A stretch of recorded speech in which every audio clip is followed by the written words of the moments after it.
Let yourself settle now wherever you are lying and feel the weight of the day loosen its hold, sinking a little deeper into the warmth around you as the night stretches wide and unhurried ahead. There is nowhere you need to be and nothing you must do, so you can let your shoulders ease down, your jaw soften, and your breathing find its own slow and easy pace. For the next little while you are simply here, wrapped in the dark, free to listen or to let the words blur into a gentle haze that carries you toward sleep. And while you rest, something inside you keeps working that you have never once felt, a timekeeper that has been running since long before you were born. Deep within your body, an ancient clock is turning, keeping count of the hours, whether or not you ever notice it, whether you are awake or already halfway into a dream. It is not a clock of gears and springs, but a rhythm woven through your living cells, older than any tower bell or wristwatch that people have ever made. Almost everything about you rises and falls across a single turning day, sweeping upward through the light and easing back down as darkness gathers close. Your body's warmth is not fixed but tidal, climbing a fraction across the day and slipping to its lowest ebb in the small hours before dawn. Hormones brighten and fade on their own schedule, some pooling in the blood as evening deepens, and others waiting for the first pale hint of morning to appear. Alertness itself swells and recedes through the hours, so that a heaviness can settle over you in mid-afternoon, while a clearer, sharper feeling returns once the morning is well underway. Even the tug of sleep that is beginning to gather over you now, that soft downward pull behind your eyes, is part of this same daily rise and fall. You did not decide to feel drowsy tonight. The clock inside you did, nudging you toward rest the way it has nudged every human being who has ever lived. This inner rhythm runs a little longer than the day itself, and each morning the light gently coaxes it back into step with the turning world outside. Nearly every creature carries a clock like this, from the great whales in the deep to the smallest flower that folds its petals when evening comes. It is one of the oldest inheritances of life, a way of anticipating the dawn rather than merely reacting once the sun has already risen. Tonight, as you lie here growing heavier and more at ease, we will wander slowly through the science of this hidden timekeeper and all it silently shapes.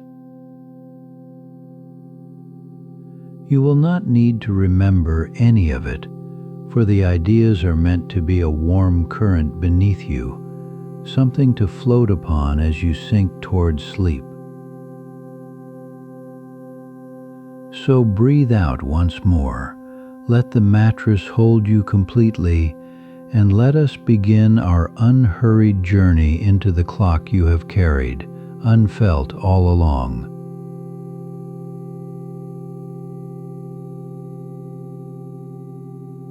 Long ago, someone gave this rhythm a name drawn from Latin, Circadian, and the two words together mean nothing more elaborate than about a day. The small word about carries more truth than it first seems, because the clock living inside you does not keep perfect time with the turning of the earth. Left entirely to itself, with no sunrise to consult and no dusk to mark its place, your inner clock settles into a cycle a little longer than a single day. In careful studies where people lived apart from daylight and clocks, their bodies eased into a rhythm averaging close to 24 hours and a small measure more. That surplus is modest, only a fraction of an hour, yet it is real, and it belongs to nearly everyone who has ever been measured in such a way. Picture a clock that stretches a few minutes longer each day, always running slightly behind the sky, always leaning a touch toward tomorrow. If nothing corrected it, that mild lag would gather across the days until your inner noon slid into the afternoon, then the evening, then the middle of the night. And so the body does something quietly extraordinary, resetting itself against the real world each morning and trimming away that surplus before it can ever accumulate. Here is the deep meaning folded into the name, that the clock stays close to the day yet never becomes exactly the day, and so needs a daily correction to hold true. You carry, in a sense, an approximation of the planet's own spin, a rhythm shaped across millions of years to run near the length of one full rotation. It is a wonder that life did not simply build a clock of precisely 24 hours, ready-made and needing no adjustment whatsoever. Instead, it grew something a shade imperfect and then paired it with a way to be corrected, and that pairing turns out to be the far wiser design. A clock fixed rigidly at 24 hours could never follow the changing seasons, the lengthening and shortening of the days as the earth leans through its year. Something that can be nudged, by contrast, stays supple and open, ready to follow the sun wherever it wanders across the passing months. So the slight mismatch you were born with is not a flaw but a kind of receptiveness, a willingness to be set right by the world around you. Each day that world offers a small correction, and each day your body accepts it, folding the outside light back into the timing kept within. How exactly that correction unfolds will come to you in the chapters ahead, unhurried and one gentle piece at a time. For now it is enough to rest in the strange and lovely fact that you hold a clock close to a day, forever asking the world to remind it of the truth.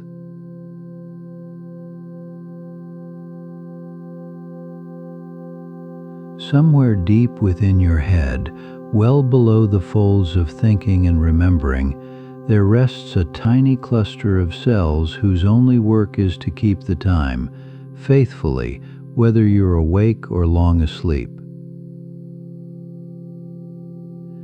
Deep in a region called the hypothalamus, an old and essential part of the brain that tends to hunger and thirst and warmth, one small corner cradles your master clock and its steady count. This clock is smaller than a single grain of rice, and yet it is the timekeeper for trillions of cells, holding the whole of you to one shared rhythm across the turning of a day.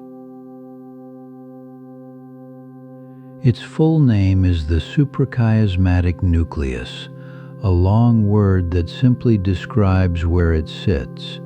And once you understand the place, the name becomes a kind of map you can follow in. Just behind your eyes, the nerves that carry sight travel back toward the brain, and the pathways from your left eye and your right eye meet and partly cross at a junction named the optic chiasm.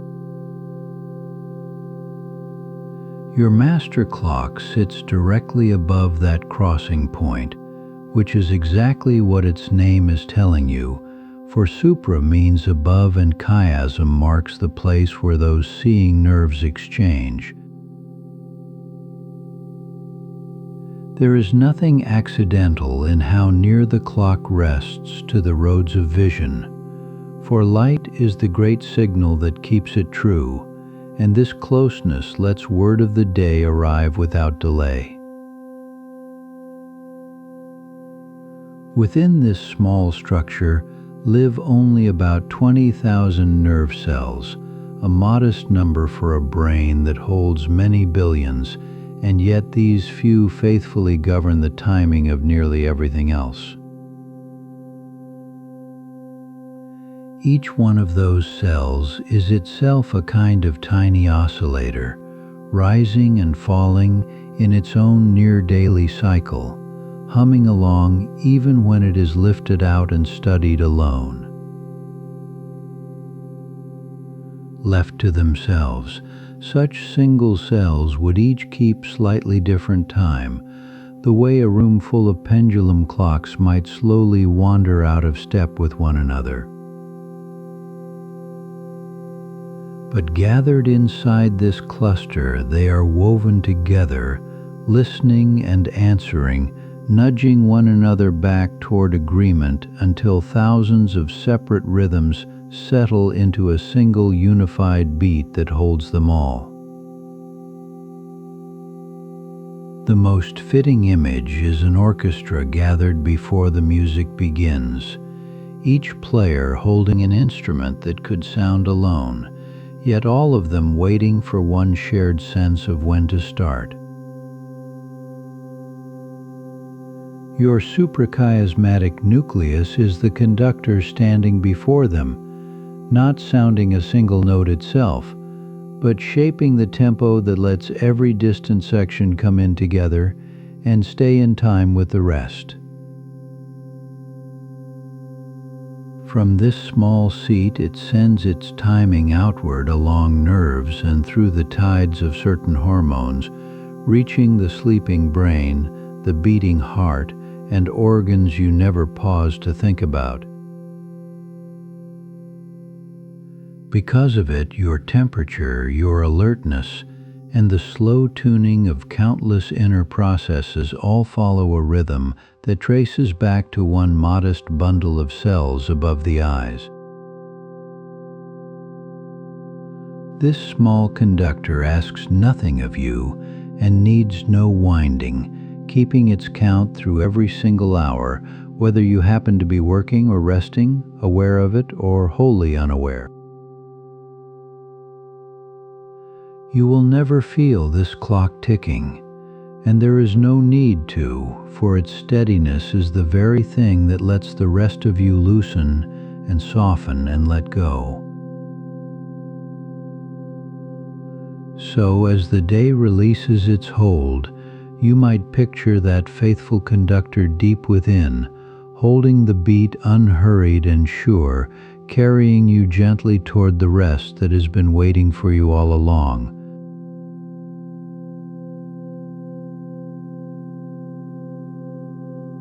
Because the clock nestled above your eyes runs on its own inner rhythm, a stretch just a little longer than a day, it would slowly wander away from the world if nothing reached in to correct it. Left entirely alone, that small knot of tissue would keep circling at its own pace, and morning by morning the tiny difference would gather until your inner noon eventually leaned toward the true afternoon, then evening, then night. So the body does something rather elegant, listening each day for a signal from the turning world, and using that signal to nudge its rhythm back into step with the sun.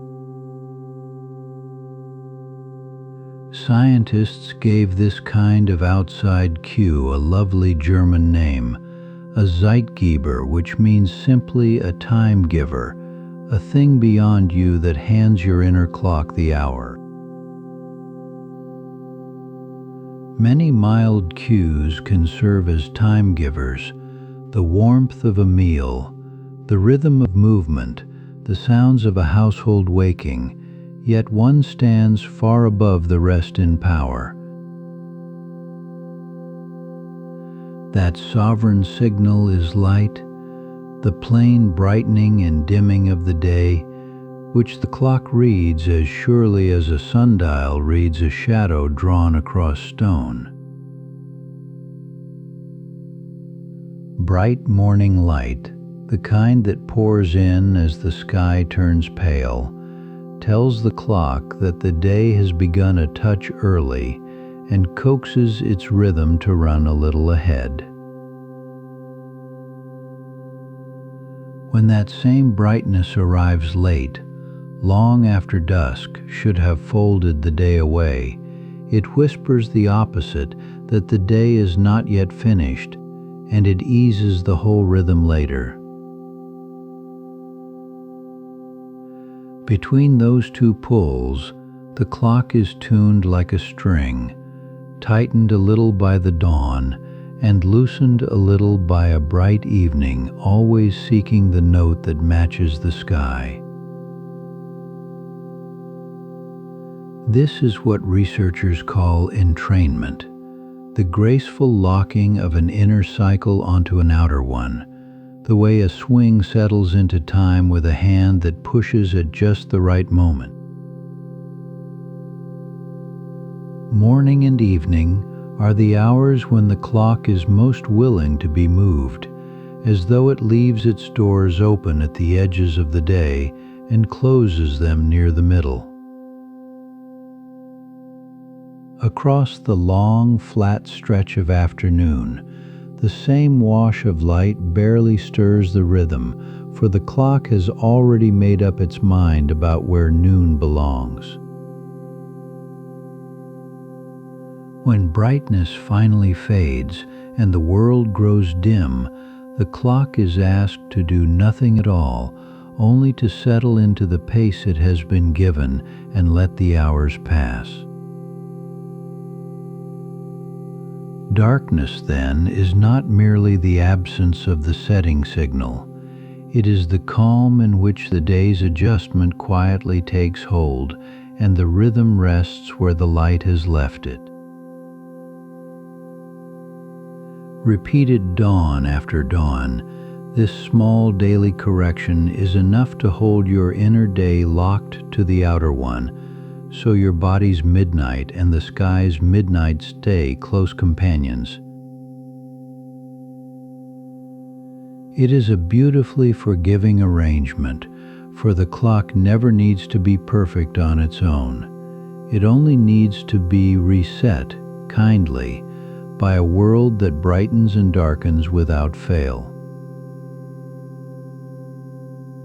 Think of the sun as a faithful tuner returning each morning to a single instrument, touching one key, listening and touching it again, keeping the melody of your days from ever wandering off pitch. For now, it is enough to know that light is the hand that sets the clock, and that somewhere behind your eyes a hidden reader is waiting to catch it, which is where tomorrow's chapter begins.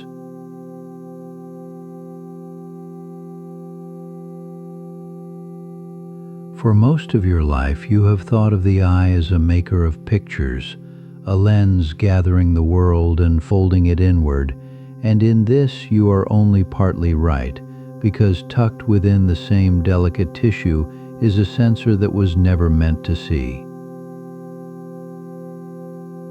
Along the back of each eye lies the retina, a thin sheet where two familiar kinds of cell have always taken the credit, the rods that gather the faintest glimmers and the cones that paint the daylight in color. Yet threaded unseen among them is a third kind of cell, far less numerous and long overlooked, whose task is not to render images but simply to answer one ancient question about the world beyond your eyelids. That question is the oldest one a living thing can ask, whether it is day or whether it is night, and these cells were built for nothing more than to report the honest brightness of the surrounding air. Scientists call them intrinsically photosensitive retinal ganglion cells, a long and careful name for a very simple gift, and inside each of them sits a light-catching pigment found in no other cell of the retina. This pigment is called melanopsin, and unlike the swift flickering signals that build a moving picture, it responds slowly, gathering light the way a wide bowl gathers rain, summing the glow over long, unhurried moments. Owing to this slow summing, these cells care little for sharp edges or fine detail, and instead they measure something broader and steadier, the sheer overall flood of light pressing against the open eye. What stirs them most is blue, the particular shade that fills a bright daytime sky, the same short wavelength that floods the world when the sun rides high above the horizon. So while the rest of the retina is busy composing the shifting scenery of your day, this small population is doing something altogether different, keeping a running account of how luminous the hours have been. And here is the loveliest part, for these cells send their message along a private path, a slender bundle of fibers that bends away from the road's carrying sight and travels instead toward the little clock above the eyes. There, deep in the brain, the master timekeeper receives their steady word and adjusts itself accordingly, learning from light alone whether to lean toward wakefulness or begin the long turning toward rest. This is a channel of vision made purely for telling time, separate from the one that lets you recognize a face or follow a bird across a field, running underneath awareness like a second wordless kind of looking. The truth of this hidden channel reveals itself most clearly in a gentle and surprising place among some people who cannot see images of any kind, whose eyes will never again form a picture of the room. Even when the picture-making cells have fallen silent, the melanopsin sensors in certain of them can still be at work, catching the brightness of morning and the dimming of evening without a single image ever forming. Their inner clock can therefore stay faithfully set, rising and settling in time with the turning sky, tuned by a light they do not consciously perceive, a rhythm kept without the experience of sight. It is a strange and comforting thought that within the eye there are two ways of knowing the light at once, one that shows you the shape of things and one that only whispers the hour. The first belongs to you in the daylight, full of color and motion and the faces you love, while the second belongs to something older and steadier, a keeper of time asking only whether the sun has risen or gone. As your eyes rest now behind their lids, and the last of the evening light thins to nothing, that faithful censer reads the growing darkness and passes the news inward that the day is finished and the hour of rest has come.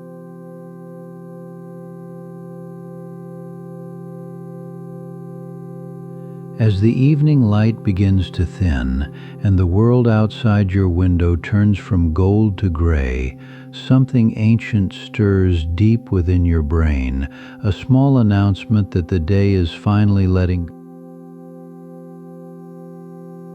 Tucked near the very center of your head sits a tiny structure, no larger than a grain of rice, the pineal gland, long imagined by old thinkers to be a mysterious seat of the soul.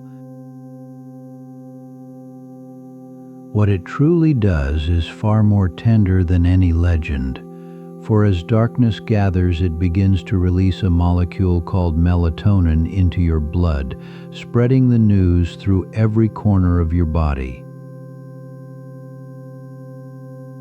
You might think of it as a chemical whisper carried on the tide of your circulation, telling your heart and your liver and your sleeping cells the same simple truth: that night has come. This messenger does not arrive by accident or by mood, but on a schedule set by the master clock above your eyes, which reads the fading light and decides when the pouring may begin. Roughly an hour or two before you would naturally grow sleepy, its level starts to climb, a moment researchers call the dim light melatonin onset, one of the clearest windows we have onto the hidden timing within. By measuring exactly when that gentle rise begins, scientists can read the position of your inner clock as surely as a hand pointing to a number on a familiar face. Here is the part worth holding close as you rest tonight, because it is so easily misunderstood by a mind that is tired and hoping for sleep to come. Melatonin is not a heavy drug that reaches out and pulls you down into unconsciousness against your will, nor does it strike you like a sudden wave of tiredness the instant it appears. It is a signal rather than a force, a slender flag raised to say the single word night, leaving your body free to answer in its own unhurried way. Among creatures that wake by day and creatures that hunt by night, this very same molecule rises after dark, marking the hour of night for each of them while leaving their nature to decide whether that means stirring or rest. So it does not command sleep so much as it paints the hours with a sense of when sleep belongs, a chemical dusk unfolding inside you to match the dusk beyond the glass. There is one thing that can hush this rising tide almost before it starts, and that thing is bright light falling upon your open eyes late into the evening. When such brightness reaches the clock behind your eyes, it sends word to the little gland to hold its pouring back, as though the brain has quietly decided that day is not yet done. This is why a single glowing screen or a lamp too fierce can convince some deep and trusting part of you that the sun has somehow lingered well past its hour. Where the surroundings are dim, though, the molecule flows as it was meant to, rising across the early night until it peaks somewhere in the small hours, then easing into its slow retreat toward morning. For most of human history, this rhythm needed no thought at all, unfolding faithfully each evening beneath firelight and starlight, arising and falling as dependable as the turning of the sky.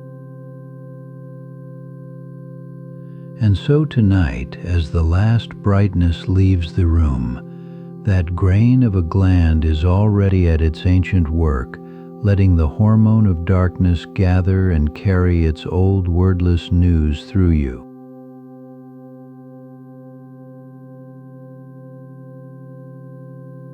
While the hormone of darkness has kept its slow watch over your rest, another messenger has been waiting for an hour of its own, one that belongs not to the depth of night, but to the coming edge of morning.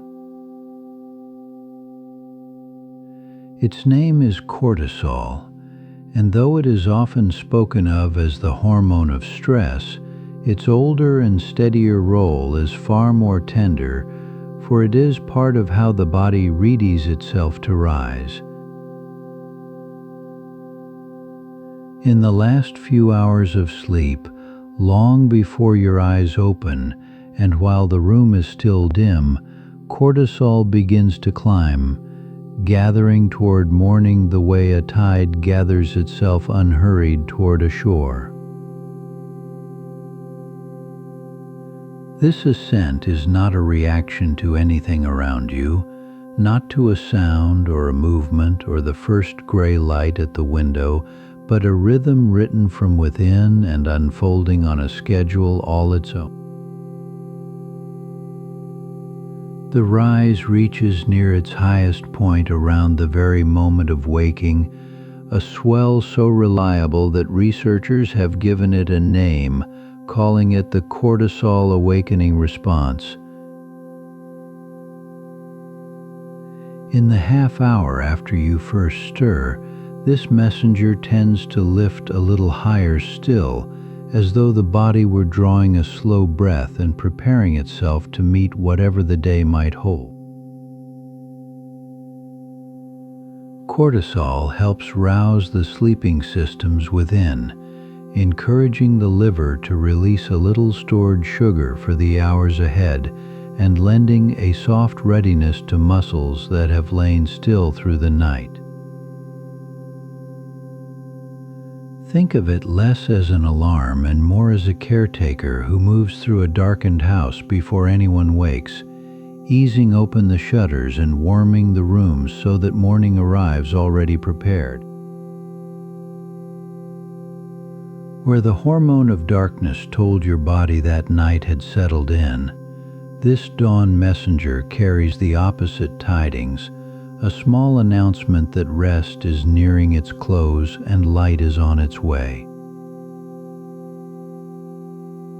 The two are not rivals so much as partners passing a task between them, one presiding over the descent into sleep and the other over the slow return toward the surface of the day.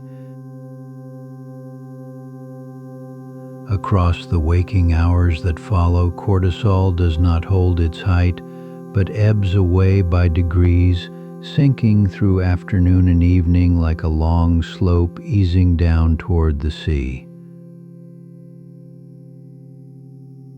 By the time you are settling once more into rest, its level has fallen low, and it eases toward its faintest point somewhere around the middle of the night. So the very hormone that will lift you toward tomorrow is, at this hour, near the bottom of its long daily curve, resting almost as deeply as you are.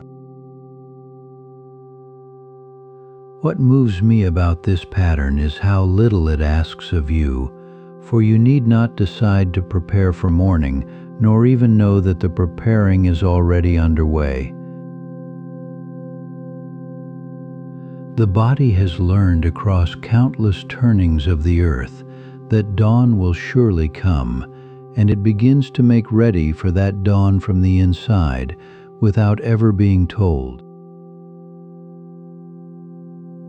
Even now, unfelt and unhurried, The small adrenal gland resting above each kidney keeps its appointment with the clock, waiting for the appointed hour to begin its slow climb. There is a warm reassurance in knowing that your rising tomorrow is already being arranged for you, tended by a chemistry older than memory and steadier than any resolve you could summon. For now there is nothing to do but let the dawn hormone lie where it is, low and untroubled, while the night carries you onward toward a morning you do not yet need to reach for.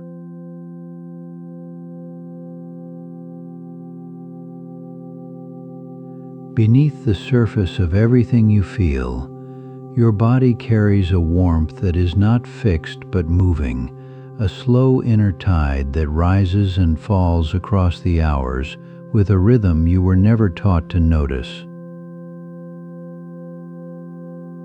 We tend to imagine our temperature as a single steady number, the familiar reading of a thermometer held under the tongue, yet that number is only a snapshot of something that is always gently in motion.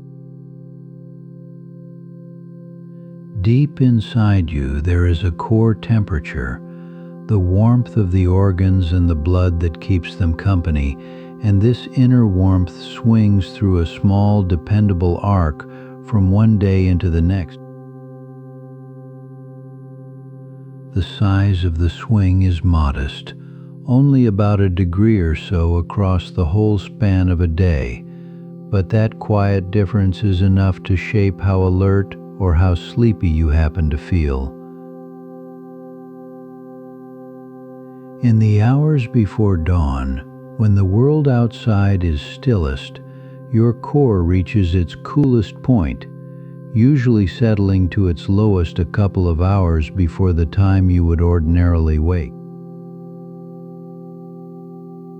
From that low ebb, the warmth begins to climb, gathering slowly through the morning and the afternoon, until by the late afternoon and early evening you are carrying the warmest heat your body will hold.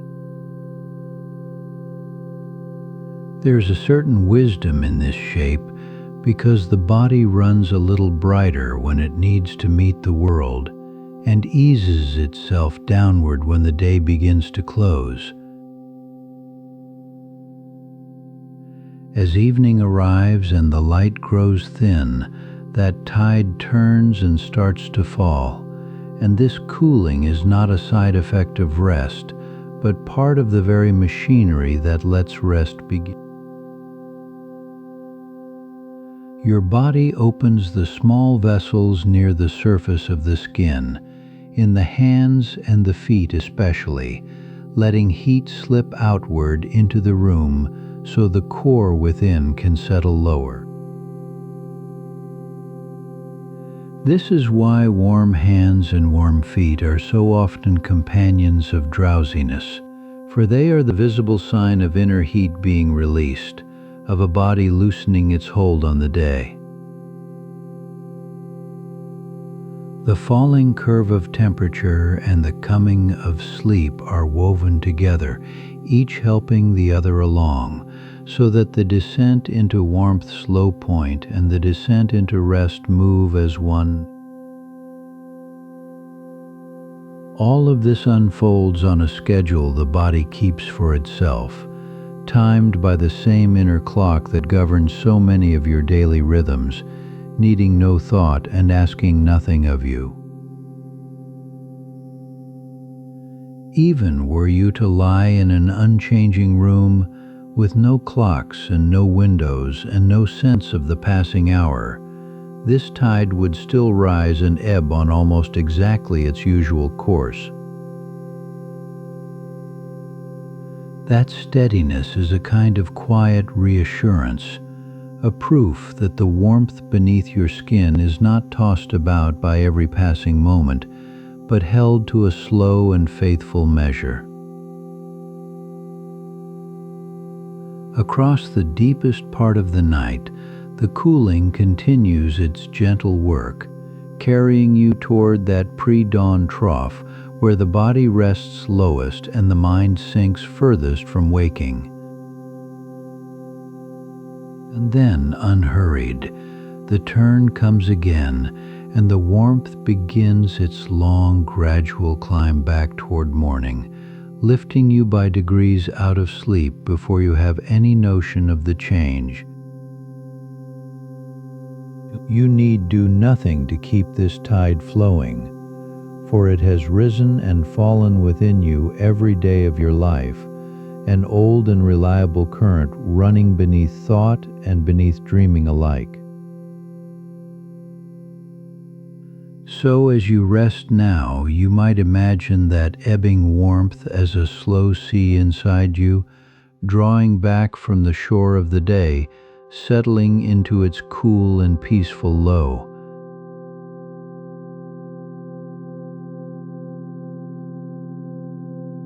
Sleep does not arrive by a single command, but from two unseen tides that meet within the body, one rising with every waking hour, and the other turning with the long arc of the day itself.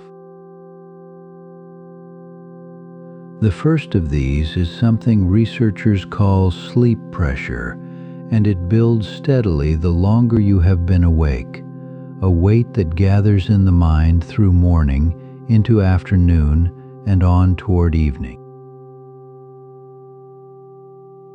Behind that weight is a small molecule named adenosine, which accumulates in the brain as your cells go about their busy work, a natural byproduct of the day's living effort. As adenosine builds, it settles onto certain receptors and dampens the circuits that keep you alert. So hour by hour, the pull toward rest grows heavier and harder to resist. You can picture it as a slow tide coming in across a wide, flat shore, unhurried and certain, covering a little more of the sand with each passing hour of wakefulness. During sleep, this tide recedes, for the brain clears much of the adenosine away while you rest, which is one reason a full night can leave the morning feeling lighter and clearer. Yet pressure alone would leave you tired all evening and wide awake before dawn, so a second force is needed to shape this rising weight into a single well-placed nightly wave. That second force is the circadian clock, the timekeeper set deep behind the eyes, and rather than pushing you toward sleep, it sends out a steady, strengthening signal of alertness. This alerting signal climbs through the day, rising alongside the mounting pressure, so that the two roughly balance and you can stay clear and steady from morning until dusk. The elegance lies in their timing, for just as the pressure grows heaviest, the clock's alerting begins to ease in the evening, and only then do the two tides part ways. Sleep tends to come when the pressure stands high, and the alerting has softened, the moment the accumulated weight is no longer held back by the clock's daytime insistence on wakefulness. There is a curious detail here that many people feel without ever naming it, a stretch in the late evening when sleep can seem strangely out of reach. Researchers call this the wake maintenance zone, a window in which the clock's alerting signal pushes back against sleep more strongly than at almost any other point in the day. It tends to fall in the hours just before your usual bedtime, a last firm insistence on being awake even though the day's pressure has been mounting for many hours. This is why some evenings carry a curious second wind, a brightening of the mind that arrives precisely when you might have expected tiredness to have taken hold instead. Then, as the hour grows later and darkness deepens, the clock finally relents, the alerting signal loosens its hold, and the inner gate to sleep swings open at last. With nothing left to oppose the accumulated pressure, the long tide that has been gathering since morning is free to carry you downward into rest. So sleep is not one thing pulling you under, but two ancient forces reaching agreement, a rising weight and a fading signal, meeting at last to let the night begin.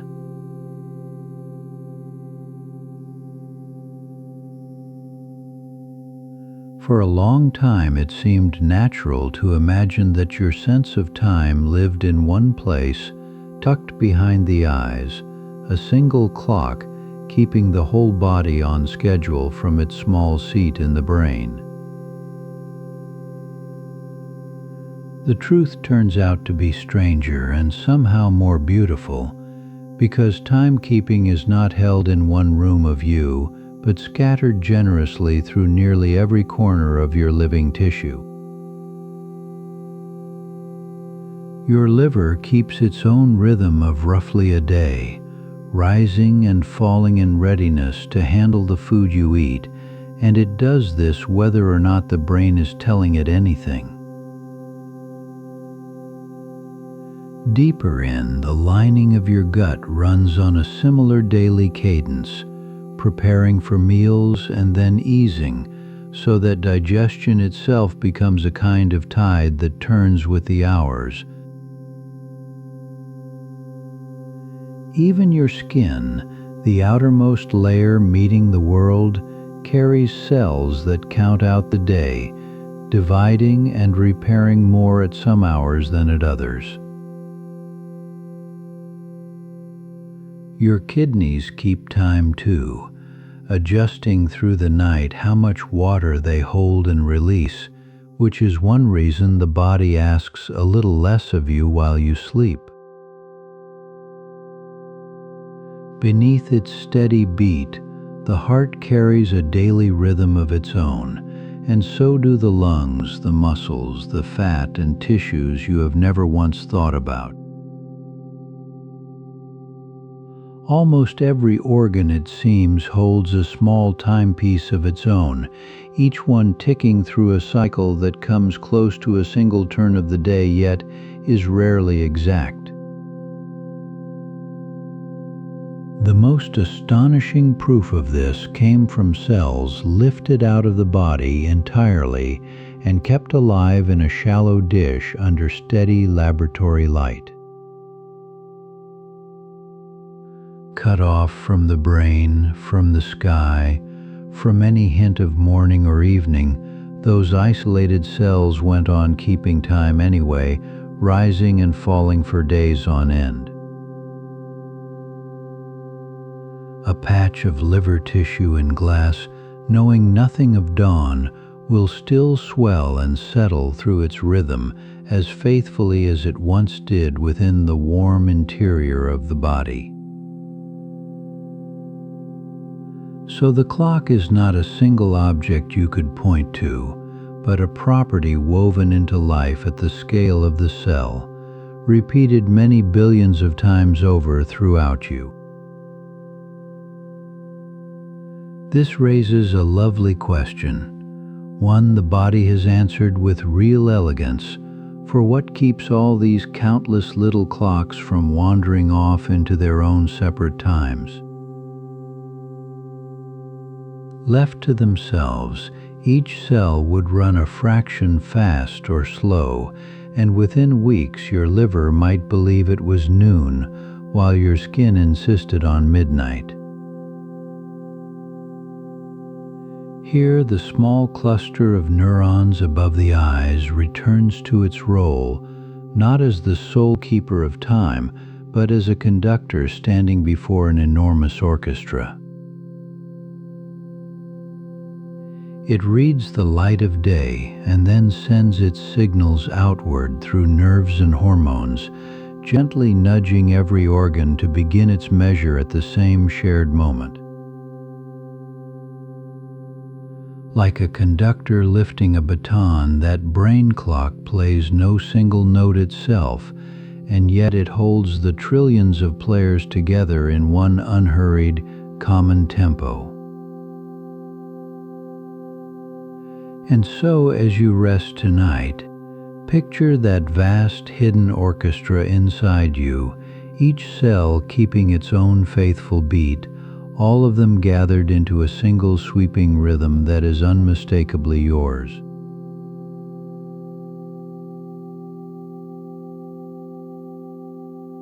Deep inside a single cell, far below anything you could feel or notice, there is a loop that turns once a day, and this small turning is the true beginning of every rhythm your body keeps. The loop is made not of gears or springs, but of genes and the proteins they give rise to, a chemistry that winds itself up and then lets itself down across roughly 24 hours. It begins with two proteins that work as a pair named clock and BMAL1, which settle onto certain stretches of your DNA and switch a small handful of clock genes on. Once those genes are awake, the cell reads them and starts assembling fresh proteins, and among the most important of these are two more called purr and cry. At first there is only a trace of them, but as the hours pass the cell keeps building, and purr and cry gradually accumulate, filling the space around the very machinery that made. When enough have gathered, the two proteins find each other and join together, and the pair they form drifts back toward the genes that first gave them their start. There they do something quite surprising, reaching the clock and BMAL1 pair and switching it off so that the proteins are now shutting down the making of themselves. With their own genes silenced, no new purr and cry are assembled, and the cell begins to clear away the ones already present, breaking them down piece by piece. As those proteins thin and vanish, the brake they placed on clock and BMAL1 slowly eases, and once the last of them is gone, the two activators are free to begin the cycle anew. This is the tick at the heart of the clock, not a sound but a rising and falling, an unhurried building up followed by a gentle switching off. Nothing outside the cell pushes it through these steps, for the loop carries its own timing, the delay between switching on and switching off shaped to last about a single day. Much of that timing lives in the slowness itself, in how long the proteins take to gather, to pair, and to be broken down, each small delay adding up to something close to a day. Scientists call it a feedback loop, the kind of arrangement where a thing calls forth its own opposite, growth summoning the very shutoff that will undo it over and over without end. Nearly every one of your cells holds a version of this same turning loop, from the neurons above your eyes to the cells resting now within your skin and your slow-working liver. Because the steps are chemical, warm and molecular, the loop can be nudged and adjusted, tuned by light and hormones, so that all these tiny clocks come to agree on the same hour. There is a strange comfort in knowing that timekeeping this precise needs no dial and no hands, only molecules that build, embrace, and fade in a rhythm older than any invention. What you experience as morning and evening, as tiredness and waking, begins here, in millions of these looping reactions, all rising and settling together in a loose, easy chorus. So as you lie here somewhere beneath your stillness, these countless little loops are turning through their long day, winding and unwinding, keeping faithful time while you rest.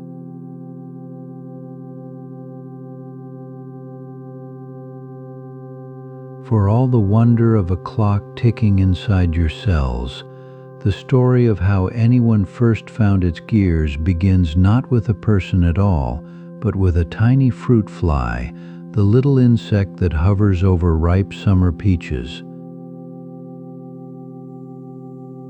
In 1971, two scientists named Seymour Benzer and Ronald Konopka were watching how flies keep their own daily schedules, the way each one grows restless or settles to rest at roughly the same hour, as if reading an inner timetable.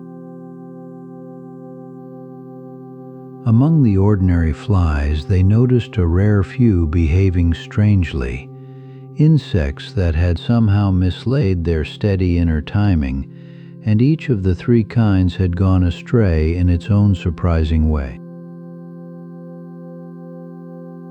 Some ran on a rhythm shorter than a day, waking early as though their hours had been trimmed, while others stretched their days long and slow, and a third kind seemed to have no schedule left whatever. When the researchers traced these changes back, all three led to the very same place along the fly's tangled thread of inheritance, a single gene they simply named period. It was a startling thought that one small stretch of biological code could hold the pace of a whole living creature's day, speeding it, slowing it, or letting it fall silent. Yet a name is not an explanation, and for years the deeper question lingered of how a mere instruction written in a cell could possibly count out something as grand as morning and evening. The answer came slowly, worked out across the following decades by three researchers who would not let the mystery rest: Jeffrey Hall, Michael Rosbash, and Michael Young. Working through long nights of their own, they found that the period gene makes a protein, and that this protein builds up hour by hour inside the cell until it grows thick and plentiful. Then, in a turn of lovely simplicity, the gathered protein slips back and switches off the very gene that made it, so production halts and the tide of protein begins to ebb away. As it fades, the gene stirs awake once more and starts the cycle again, a loop that rises and falls across almost exactly a single day, a molecular breathing that never truly stops. Michael Young later uncovered other genes that hold and delay the loop, adding the fine weights and balances that keep this small mechanism honest and close to 24 hours. Here then was the clockwork itself, not metaphor but real machinery, a rhythm spun from nothing more than a protein made, gathered, and gently dismantled again and again. The most beautiful part is what came next, when scientists looked into mice, into fish, into the cells of your own body, and found the same kind of looping genes ticking there. That little fly had handed us a key to our own timekeeping, and the mechanism it revealed turned out to be shared across an astonishing sweep of living things. In 2017, that long labor was honored with the Nobel Prize in Medicine, given to Hall, Rosbash, and Young for showing the world how life keeps its daily time. Imagine it as you lie here, that the same faithful rhythm humming in a speck of an insect above a bowl of fruit is humming this very hour within you. A humble creature no larger than a grain of rice helped unlock the timing of your heart and mind, and knowing this, you can let the day close and rest easy.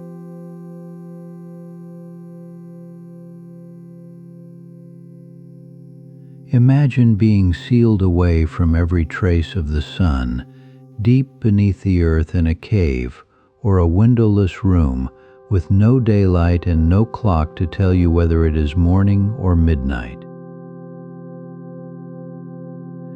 You might expect that without the sun to guide it, the rhythm inside you would simply unravel and fall silent, but that is not at all what happens when the light is taken away.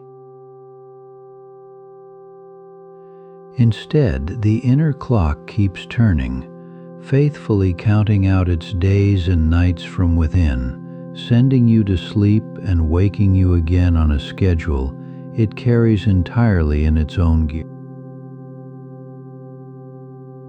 This steady, self-made cycle has a name that scientists gave it: free running, because the clock is running free of the sun, released from the daily corrections that morning light would otherwise supply. Here a lovely detail reveals itself, for the free-running rhythm is not exactly 24 hours long, but a touch longer, closer to 24 and a quarter for most people. Each day in that timeless place, your body begins its cycle a little later than the true clock on the surface, and so your private day slips gradually out of step with the world above. A quarter of an hour seems like nothing, yet after a week it has swelled to nearly 2 hours, and after a month you might be waking as the outside world settles toward evening. The most famous traveler into this hidden country was a young French geologist named Michel Siffre, who descended into a cold cave beneath a glacier in the Alps and stayed there alone for 2 months. He had no watch and no daylight, only a lamp and the long silence of the rock, and he asked friends above to record the moments he chose to sleep and to wake. When at last he climbed back into the sun, he was astonished to learn that far more days had passed than he had counted, for his mind had lost the true reckoning of time. A decade later, he sealed himself underground once more, this time for half a year in a Texas cave, watching his own rhythm stretch and wander across the long months. What Siffre felt in his bones, researchers were measuring more precisely in sealed bunkers, windowless underground rooms built to hold willing volunteers apart from every hint of the passing day. In a bunker near Munich, the physiologist Jürgen Aschoff and his colleague Rutger Weaver let people live for weeks with no clocks, choosing their own hours of rest and of light. Night after night, the sleepers there settled down a little later. their body temperature and their waking rising and falling on a cycle just past 24 hours, exactly as the cave had shown. These two experiments, one in living stone and one in engineered rooms, arrived at the very same truth, that the rhythm belongs to the body itself and not merely to the sky. The sun, it turned out, does not create your daily beat. It only nudges and tunes a beat that was already there, resetting each morning a clock that would otherwise run a fraction slow. So the rising light you meet each day is less a command than a gentle adjustment, a small daily whisper that keeps your inborn cycle matched to the turning of the earth.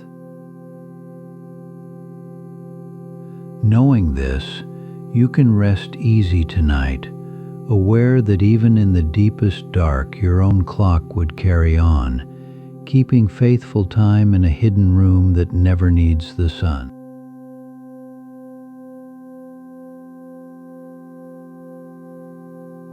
If you have ever noticed how one person seems to bloom in the early hours while another only comes alive well after dusk, you have already glimpsed one of the loveliest truths about the body clock. Though nearly every human clock runs close to a single day, they do not all agree on when that day should begin, and each of us carries our own preferred hour of waking and rest. Scientists give this personal setting a name, chronotype, and it simply describes the time of day when your energy tends to rise and hours later begins to ease toward evening. Toward one end are the morning people, sometimes called larks, whose inner clocks are tuned a touch early, so they surface near dawn already feeling clear and unhurried. Toward the other end are the night owls, whose clocks are set a little later, so their sharpest, brightest hours tend to arrive in the afternoon and stretch long into the evening. Most of us, it turns out, live somewhere in the roomy middle, leaning faintly one way or the other, rather than sitting firmly at either edge of that range. Part of where you fall along this spectrum is written into you before birth, carried in the very genes that build the turning machinery of your cells. Small differences in those timekeeping genes can nudge a clock to run a little fast or a little slow, and that faint bias shows itself in whether mornings or evenings feel more like home. Light plays its part too, for the bright signal of daytime and the shelter of darkness continually coax each clock toward the rhythm of the world around it. So a chronotype is never fixed like stone, but a living blend of what your genes lean toward and how the light you meet each day gently shapes that leaning. It is worth saying as you rest here that neither setting is better than the other, and being an owl is not a flaw to correct any more than being a lark is a virtue to earn. The lark and the owl are simply the same faithful clock wound to different hours, each keeping honest time by its own measure and asking for nothing but to be trusted. There is something comforting in knowing that your particular hour of brightness was, in part, decided for you long ago, and that it asks only to be understood rather than argued with. A lark reaching for a book at sunrise and an owl finding their finest thoughts near midnight are both listening without knowing it to the same ancient instrument playing in different keys. You might picture chronotypes as the many tempos of a single piece of music, some early and some late, none of them wrong, all of them true to the same underlying score. This is why a single household can hold a person who greets the morning with ease beside one who would rather let those first hours slip past unbothered, and both are perfectly well. Coming to understand your own leaning can feel like meeting a part of yourself you always sensed, but never quite had a word for, a small and welcome kind of recognition. And whichever way your own clock happens to be set, lark or owl or somewhere softly between, it is turning faithfully for you even now, keeping its steady promise as the night settles in.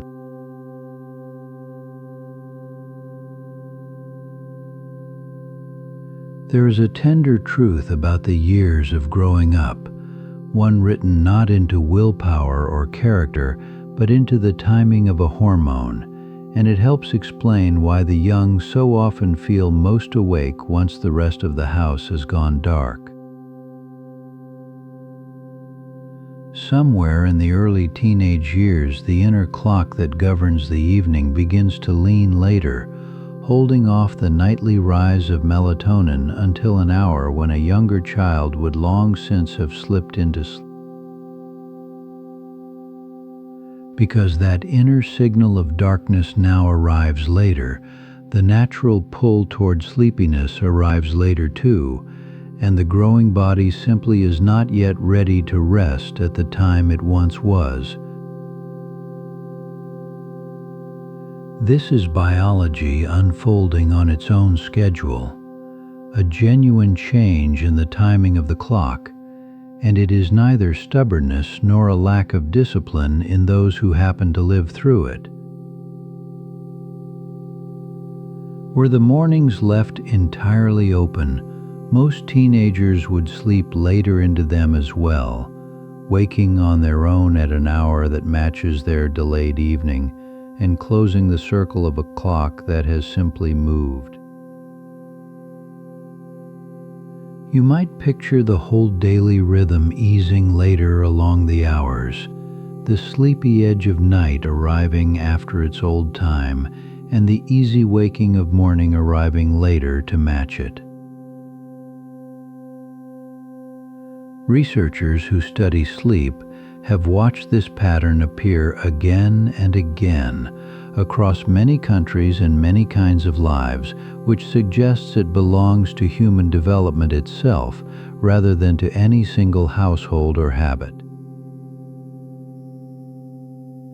The shift does not stop the moment adolescence begins, but deepens through those years, tilting later and later as the teens go on, as though the clock were being drawn slowly toward the far side of the night.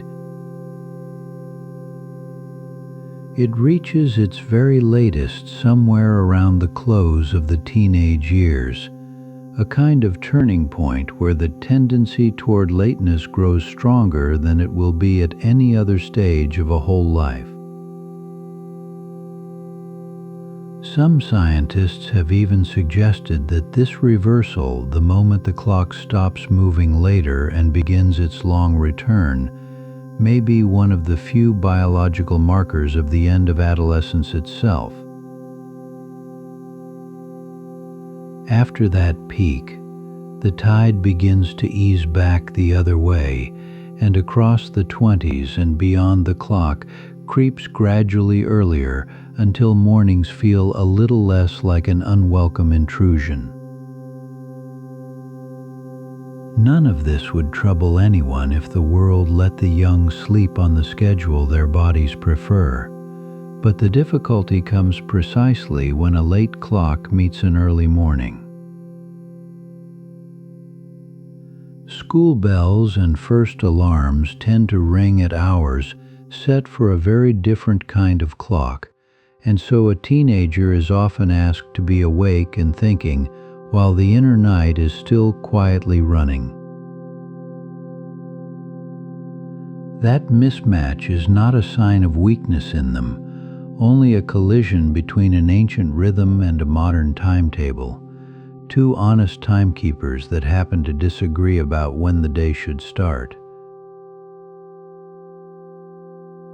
Understanding this softens the old story of the sleepy adolescent, replacing a picture of idleness with something far more sympathetic, a body faithfully following the very clock it was handed. There is comfort in knowing the lateness is temporary, a season rather than a flaw, a phase the clock passes through on its long journey toward the earlier hours of later life. So, if you remember your own young years and the way sleep once came stubbornly late, you can hold that memory kindly now, knowing it was never a fault but a rhythm doing exactly what it was meant to do. And for anyone still living inside that late clock tonight, there is a reassurance in the simple fact that the rhythm will turn, and the mornings will one day come more easily than they seem to now.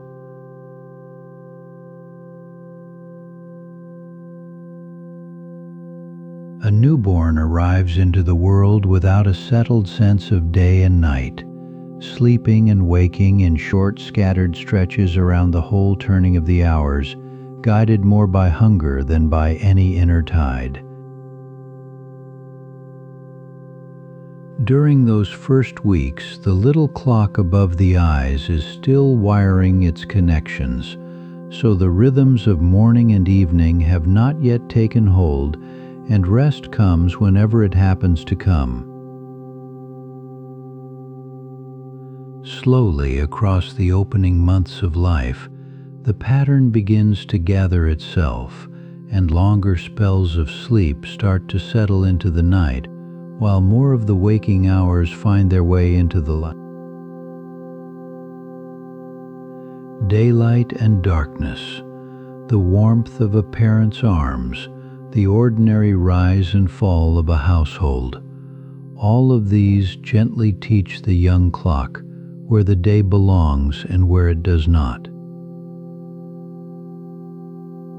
By the time a child is toddling, the rhythm has grown clear and dependable, a strong swing of alertness through the afternoon, and a deepening pull toward rest as evening comes on. Through the long middle of a life, the inner day tends to be at its steadiest, a well-tuned rhythm that rises in the morning, holds through the working hours, and eases downward as the sky darkens. Across these adult years, the timing often holds a firm and familiar shape, waking near a settled hour, tiring near a settled hour, the body keeping its appointments without ever being asked. Such is the clock near the height of its powers, a rhythm steady enough to lean against, trusting the morning to find you and the evening to loosen its hold and let you go. And yet the timekeeper is never truly finished, for it goes on being retuned across the decades, adjusting a little here and there as the body it lives within slowly changes around it. As the years accumulate toward older age, the whole rhythm often begins to slide a touch earlier, so that tiredness tends to arrive sooner in the evening and waking comes sooner in the pale morning. Someone older may find their eyes opening before the household stirs, greeting the first light while much of the world still sleeps, the inner day having stepped a little ahead of the clock on the wall. That swing of the rhythm often grows gentler too, its peaks and its troughs a shade less pronounced, the distance between fullest alertness and deepest rest a little narrower than it once was. Sleep itself commonly becomes lighter across these later years, more readily broken by a sound or a stirring, and it may arrive in shorter passages rather than one long, unbroken expanse. None of this is a fault or a failing, only the same clock carrying on its work, keeping time as faithfully in the last years of a life as it once did in the very first. The hormone of darkness may flow a little more thinly as the decades pass, and the aging eye may gather less light than it once did, so the signals reaching the clock can grow somewhat softer. Even so, steadiness remains within reach, for the older rhythm still answers to the morning sun and the evening dimming, still ready to be guided by the honest turning of each ordinary day. There is a remarkable continuity in this single timekeeper, which begins uncertain in a cradle, ripens into full strength through the middle years, and settles into a lighter, earlier pattern near the end. One clock, present from the first weeks to the last, retuned again and again, holding its unhurried rhythm through every season of a whole human life, from beginning to gentle.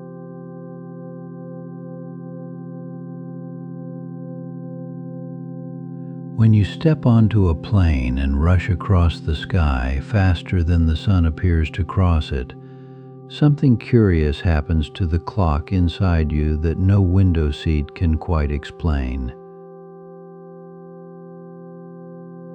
Your body keeps the time of the place you left behind, still measuring out the hours by the old sun, even as a new one climbs a foreign sky and insists that the day has changed. For a little while you become a traveler carrying two times at once, the one written into your cells and the one glowing on the clocks around you, and the two no longer agree. This mild disagreement is what we call jet lag, and it is not a sickness so much as a clock left standing on a platform while the rest of you has already boarded the train. The small cluster of neurons above your eyes, which normally reads the light and holds you in step with the sun, suddenly finds that light arriving at all the wrong moments. So the body feels oddly out of place, heavy and yearning for sleep when the new afternoon is bright, and wide awake when the unfamiliar midnight asks it to rest. Hunger comes at strange hours, and warmth and alertness rise and fall on the old schedule, as if your inner rhythms were an orchestra playing a song from another city. None of this is cause for worry, for the clock is simply doing what it has always done faithfully, keeping the time it was last taught before the world moved beneath it. Given a few unhurried days, it begins to listen again to the new dawn and the new dusk, nudging itself a little each day until it finds the local hour. Given a few unhurried days, it begins to listen again to the new dawn and the new dusk, nudging itself a little each day until it finds the local hour. The pace of that repair is often close to an hour of adjustment for each day that passes, so the further you have flown, the longer the clock takes to settle into place. Here is the tender secret of it. Which direction you travel changes how hard the resetting feels, and the difference traces back to the shape of the clock itself. Remember that the inner clock, left alone in darkness, tends to run to a rhythm a touch longer than a day, more comfortable stretching its hours than trimming them away. Flying west into a later sunset asks the clock only to lengthen its day, to stay up a while longer, which is the very thing it already leans toward doing. Flying east is the harder crossing, for it asks the clock to run earlier and end the day sooner, folding hours away, and this shortening cuts against its natural grain. So an eastward journey often leaves a traveler more out of step than a westward one of the same distance, the body reluctant to sleep when the new night arrives too soon. Think of it as the difference between loosening a rope and pulling it tight. The loosening comes easily, while the tightening takes more coaxing and a little more time. Yet in either direction the ending is the same, and always kind, the clock knitting itself back to the local sun, one steady sunrise laid softly upon the last. And soon enough the two times that traveled with you become one again, the world outside and the clock within breathing together until you no longer feel the seam where they met.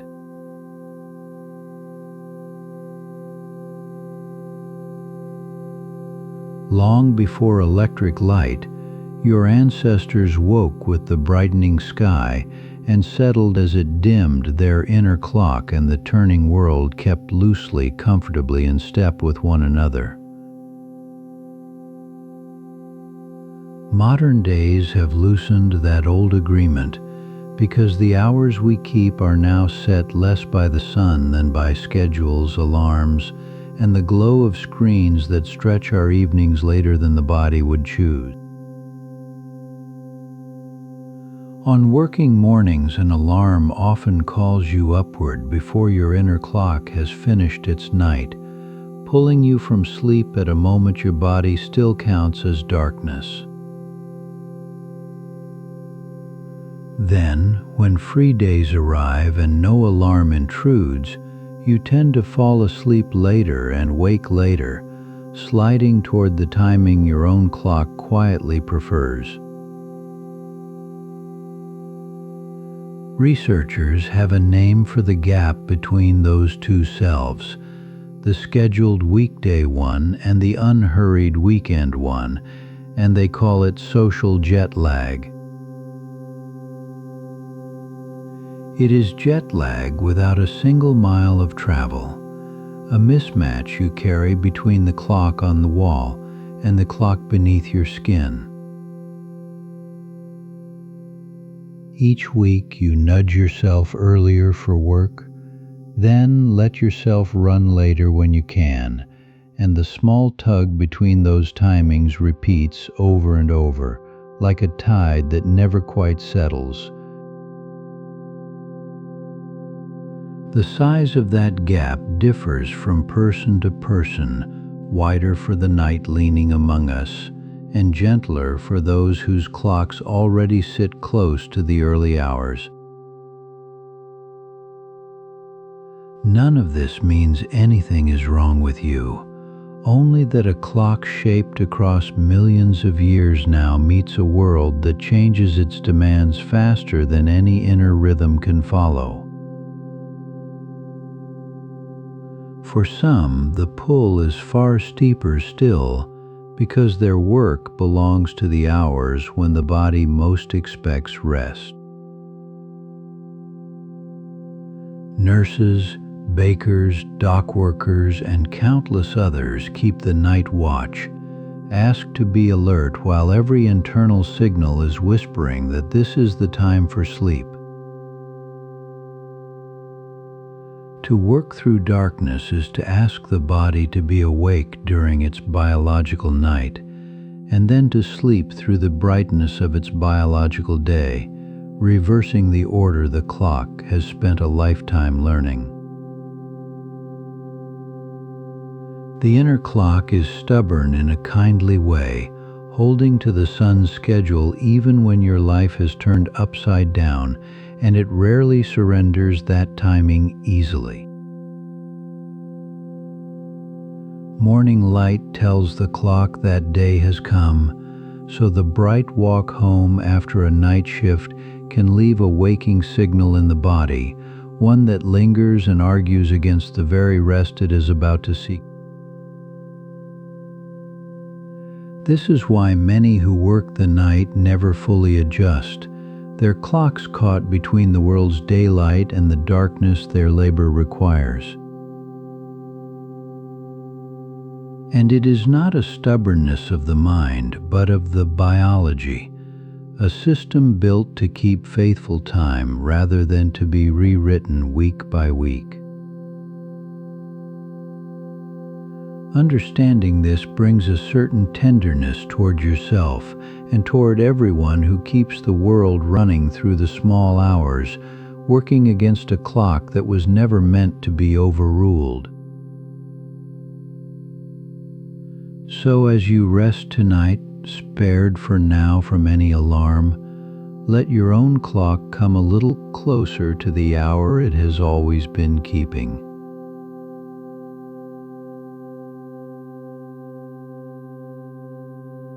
You have followed the master clock above your eyes for a long while now, the small cluster of neurons that leans toward the light and holds the whole body loosely to the turning of the day. That clock is not the only timekeeper you carry, though, and it is not the only kind of signal your inner tissues are willing to read as they decide what hour it must be. Deep inside you, in the liver and the lining of the gut, in the pancreas and the fat beneath the skin, there are clocks that keep their own time and take their strongest cue from something surprisingly ordinary. They listen above all to food, to the simple arrival of a meal, and to them the act of eating is less about hunger than about the message it carries. When a mouthful reaches the stomach and the first nutrients begin to move into the blood, the liver reads that moment as a kind of announcement that the active part of the day has come. A breakfast, then, is not only warmth and sweetness on the tongue, it is a small bulletin passed inward, telling the organs that the world outside has woken and that their work should begin. The brain's clock trusts the sun, but the belly's clocks trust the table, and most days these two authorities agree, because you tend to eat while it is light and rest once it has gone dark.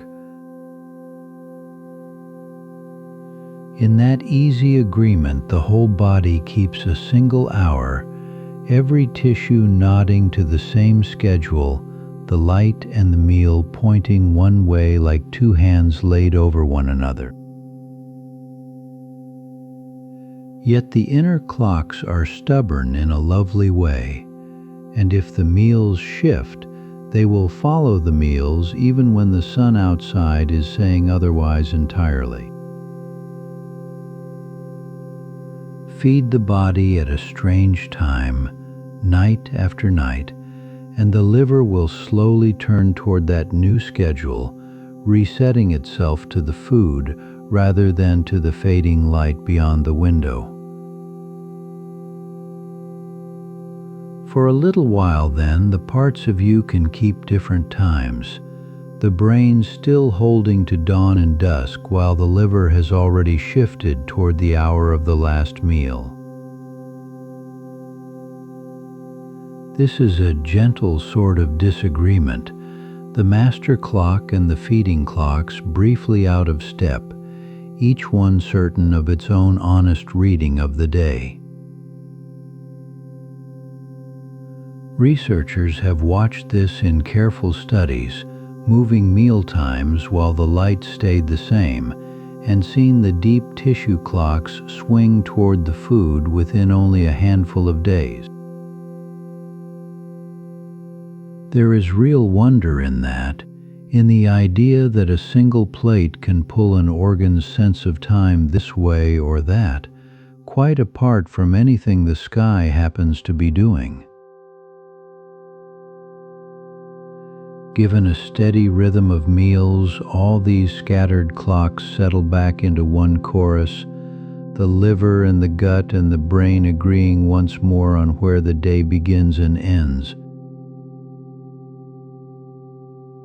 The food you take in does two things at once, feeding the body its fuel and murmuring to it the hour, nourishment and information folded together into the very same bite.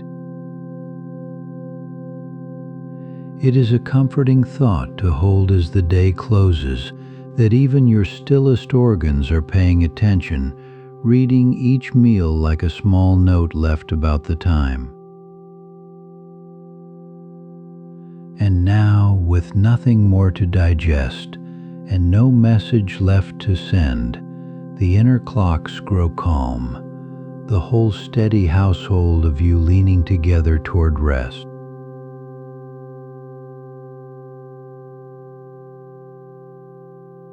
Somewhere beneath your ribs, a familiar rhythm is keeping its own kind of time, for the heart does not simply beat at a steady pace, but rises and falls across the day in a wide, slow tide you rarely notice. All through the hours of daylight, your blood presses a little more firmly against the walls of its vessels, carrying oxygen to muscles ready to move, and this pressure is not an accident, but a pattern your inner clock has arranged. As evening comes and sleep gathers you in, that same pressure begins to ease, sinking toward its lowest point somewhere in the deep middle of the night, when your resting body is asking less of it. Scientists call this nighttime lowering the dip, and it is one of the clearest signs that your circulation, like so much else within you, is woven through with the pattern of about a day. Then, in the still hours before you wake, the tide turns once more, and blood pressure climbs upward again in what researchers name the morning rise, lifting you toward the waking world before your eyes have even opened. This upward turn does not wait for you to stir, since your clock begins its preparation ahead of time, so that circulation is already readying itself for movement while you lie there asleep. The heart's own pace follows a similar shape, easing through the night toward its unhurried tempo and quickening again as morning approaches and the day's activity draws near. Between one beat and the next, there lives a subtle flexibility, a small variation in timing that shifts across the day, tending to grow richer and more supple through the restful hours of night. This flexibility comes in part from two branches of the nervous system, one that urges the heart onward and one that reins it back, their balance tilting with the turning of the clock. Across the night, the calming branch holds more sway, letting the heartbeat settle into a longer measure, while the rousing branch waits in reserve, gathering itself for the morning ahead. Even the vessels themselves keep time, for the smooth muscle wrapped around your arteries carries tiny clocks of its own that shape how those walls tense and relax across the hours. Because of these small timekeepers, Your circulation is never quite the same at midnight as it is at noon, though the changes arrive so smoothly that you would never feel the seam. It is a remarkable thing to consider, lying here, that the pressure of your blood and the pace of your heart are being written by the very same ancient rhythm that governs sleep and light. Your master clock, resting just above the crossing of the eyes, sends its timing outward to the heart and vessels, and they in turn keep clocks of their own that hum along in agreement. None of this asks anything of you, for the whole arrangement unfolds by itself, tuning your circulation for stillness now and for rising later, faithful whether or not you ever attend to it. So as you lie here unmoving, your blood is already softening its pressure against the vessel walls, and your heart is loosening toward its slower nighttime measure. Think of it as the body's own low music, a rhythm that sinks for the night's rest and swells again toward the dawn, playing on without effort or notice. And somewhere in that unhurried rise and fall, in the tide of blood and the settling of your heartbeat, your whole body is being carried gently toward the deep rest of sleep.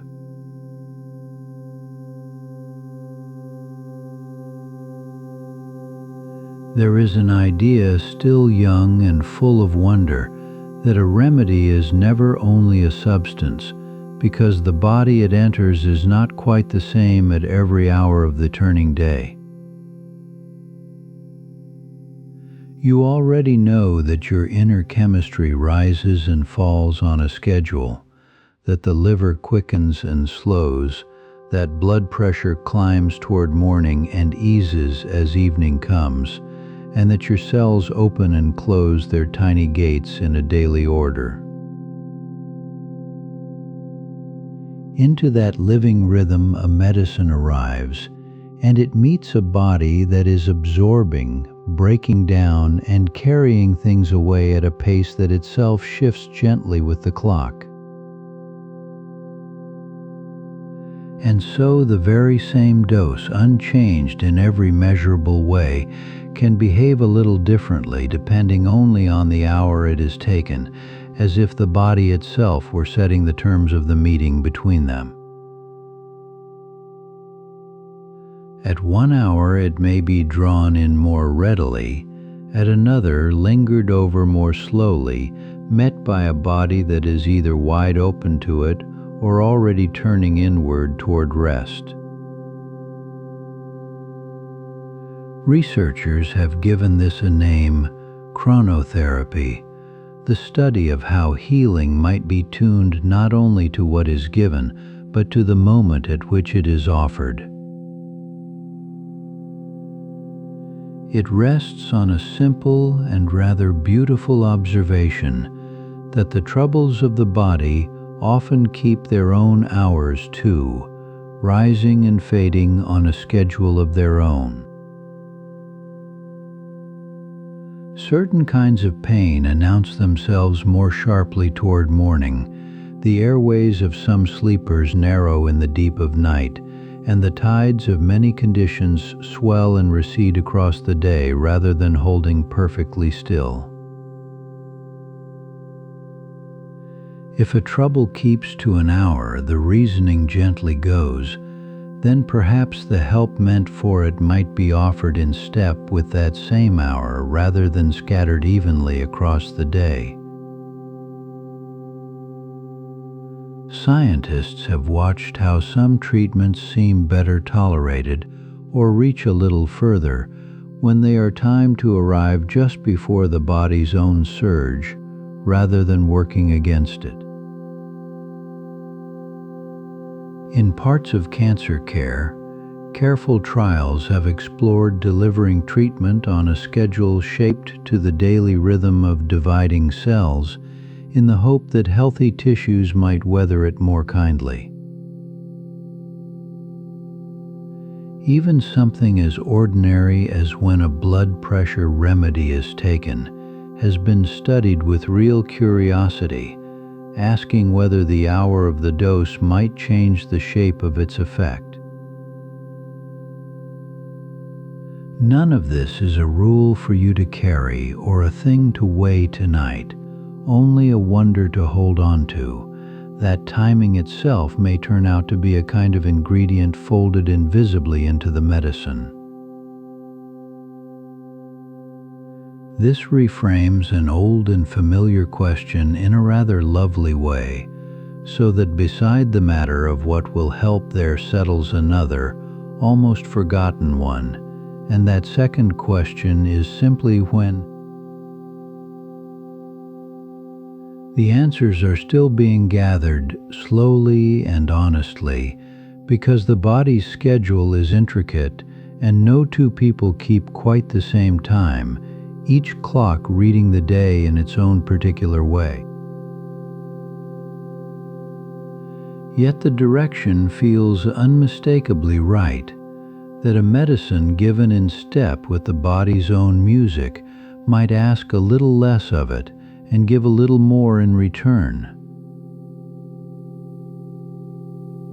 Picture the day as a long, unhurried melody, and imagine a single note offered exactly on the beat, folding smoothly into the surrounding phrase instead of standing awkwardly apart from it.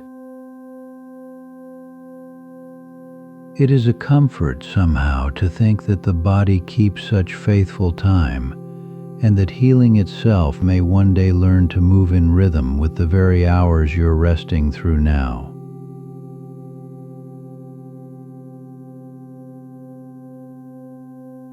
The same clock that governs your warmth and your hormones reaches upward into your thoughts, so that the mind you carry through a day is never quite the same mind from one hour to the next. Alertness is not a steady flame, but a slow tide, rising through the morning as the alerting signal from the clock deep within your brain grows stronger and steadily lifts your attention along with it. Reaction time, the tiny gap between seeing something and responding to it, tends to quicken as the hours climb toward midday, when for many people the waking mind sits near the top of its daily arc. Then comes the familiar early afternoon lull, a gentle dip when concentration loosens and the eyelids feel a little heavier, a natural hollow in the rhythm rather than any failing of effort or will. This mid-afternoon slackening is woven into the body's own timing, part of the daily interplay of sleep pressure and clock signals, and it visits almost everyone in gentler or deeper measure. Memory keeps its own appointments as well, for the ease of taking something new in and the ease of calling it back later both rise and fall gently across the passing hours. The brain tends to gather fresh facts most readily in the earlier part of the day, when alertness is climbing, though how strongly this holds varies from one person and one kind of memory to the next. And here lies one of sleep's oldest gifts, the way a night of rest revisits the loose threads of the day and weaves them into memories that hold long after the learning itself has ended. Mood rides the wave too, often lifting toward a brighter, warmer feeling through the late morning and midday, then softening again as evening comes on and the light draws down low. None of this unfolds the same way for every person, because your chronotype tilts the whole curve earlier or later, like a familiar melody played in a slightly different key. A morning sort of mind may find its sharpest, clearest window before others have truly woken, then feel the tide begin to recede while the evening world around it is still wide awake. An evening sort of mind climbs more slowly through the day, reaching its fullest brightness in the afternoon or the hours beyond, long after the lark has already begun to fade toward. Even the way problems seem to solve themselves shifts with the clock, for a tired and less guarded mind will sometimes wander into loose associations that a sharper, more focused one would step straight past. Attention itself has a texture that changes across the day, narrowing to a fine point when alertness runs high and spreading into a looser, more open kind of noticing when it dips. There is something reassuring in knowing that a foggy afternoon or a dull stretch of thinking is often just the clock speaking, a trough in the wave, and nothing more troubling than that. You need not read every low hour as a shortcoming, for the mind was made to rise and fall, to gather and to loosen, in time with the slow turning of the day. As night comes on, that inner tide begins its long descent, alertness thinning and the sharp edges of thought growing soft, the mind gradually loosening its hold on the busy world. So the thoughts themselves keep time rising with the morning and easing toward the evening, a rhythm you can simply lean into now as the day quietly releases you toward rest.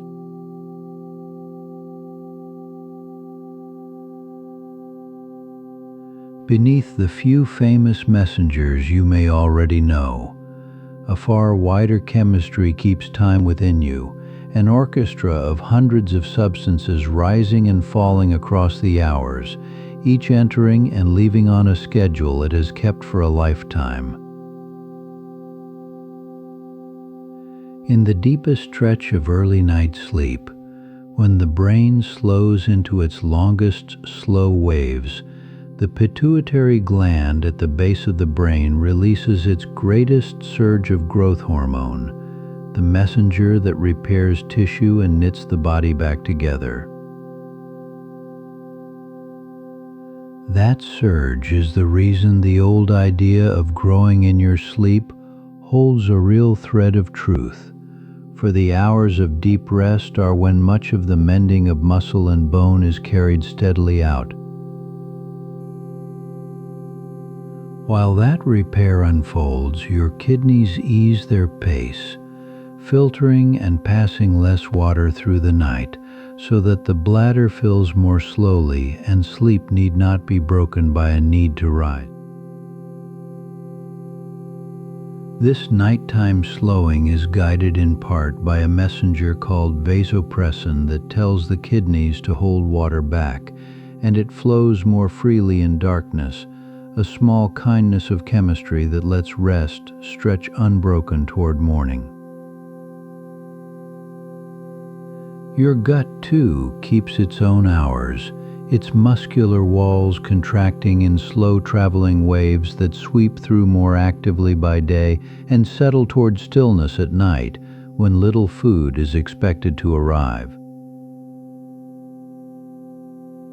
The enzymes that break down a meal and the emptying of the stomach itself tend to run faster in daylight and slower after dark, which is one reason a late supper can sit more heavily than the same plate at noon. Even the vast community of microbes living within the gut shifts across the day, some kinds flourishing after meals and others through the fasting hours, so that the inner ecosystem itself rises and falls like a tide. Your skin, the largest organ of all, loosens its barrier through the evening and lets a little more warmth and moisture pass outward, which is part of why the body begins to shed heat as sleep approaches. Cell division in the skin quickens at night as well, the outer layer renewing itself most busily while you rest, so that repair from the day's small wear is folded into the hours of darkness. The defending cells of the immune system follow a daily choreography of their own, gathering in greater numbers within the tissues at night, as if drawing inward to stand watch while the body lies still. By day, those same guardian cells range more widely through the body's far reaches, moving out to where the day's work may call them, and the chemical signals that summon and calm them ebb and flow on a clock all their own. Such timing is part of why a fever so often climbs toward evening, and why the ache of an infection can feel heaviest late. The body's defense itself rhythmic rather than steady across the hours. Your blood grows thinner or thicker by turns, its readiness to clot shifting through the day, and even the sugar within it is handled differently between morning and evening as the body prepares and then unwinds. The liver, that great chemical workshop, changes its labor with the hours, storing and building through one part of the cycle and releasing its reserves through another to keep the fuel of the body even. Salts and minerals swing gently up and down in the blood along their own faithful curves, and the chemistry of the bones, laying down and drawing back their mineral, breathes in a rhythm measured across each turning day. Almost nothing within you holds truly constant, for what once looked like a single steady state is in truth a living balance, forever leaning one way by daylight and the other way toward night. So as you lie here now, an unseen tide of chemistry is moving through its nightly work all across your resting body, mending and renewing and keeping watch, asking nothing of you but the rest you are already giving.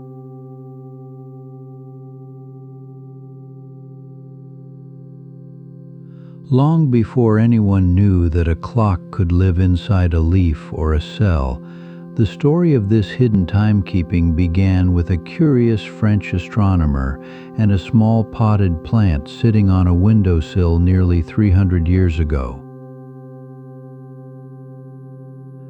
The year was 1729, and the scientist was Jean-Jacques de Méran, a man who spent most of his hours mapping the heavens, yet who paused one day to watch something far closer to home.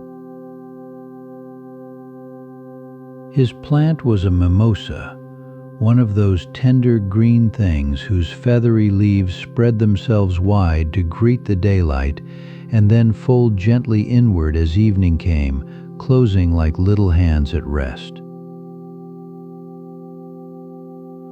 Almost everyone at the time assumed the answer was obvious, that the leaves simply followed the sun, opening because morning light touched them, and folding because that light slipped away.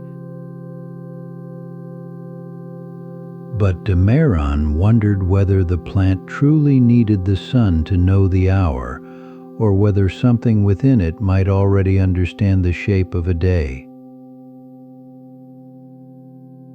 So he did a small and elegant thing, tucking the mimosa away inside a cupboard where no daylight could reach it, sealing it into a steady darkness with no dawn and no dusk to guide it. Then he waited, checking on his hidden plant at different hours, half expecting the leaves to freeze in confusion once the sun was taken from them entirely. What he found instead was quietly astonishing, for the leaves kept opening each morning and folding each evening, moving through their daily ritual as faithfully as if the sky were still turning above them. Shut away from every hint of sunrise, the mimosa somehow still knew when day had come and when night had fallen, keeping its own time from somewhere deep inside. It was, though no one used such words back then, the very first evidence that living things carry a rhythm of their own, a sense of the day that does not depend on the day itself. The clock, it seemed, was not out there in the wheeling sun and stars, but folded into the plant like a secret it had been keeping all along. Demarin, ever modest, was cautious about his own discovery, and suggested that perhaps some other subtle change of warmth or air was reaching the plant even in its closed dark cupboard. He never claimed to have found a clock, and it would take many careful generations of scientists after him to confirm that the rhythm truly comes from within the living thing. Yet his simple cupboard experiment lit the first spark, a small observation that would slowly grow over centuries into everything now understood about the timekeeping woven through your own body. There is something lovely in imagining him there by candlelight, opening a cabinet door to find those leaves rising and falling on schedule, keeping faith with a sun they could no longer see. That single mimosa, folding and unfolding in the dark, was telling a plain and lovely truth about all of life, that we are not merely pushed around by the world, but hold our own inner sense of time. The same ancient gift the plant revealed hums along in you tonight, an inherited rhythm older than clocks and calendars, turning steadily whether or not any light is there to remind it. And so, 3 centuries on, you can rest inside that same gentle certainty, carried by a rhythm that was first glimpsed in a folded leaf and has been keeping time ever since.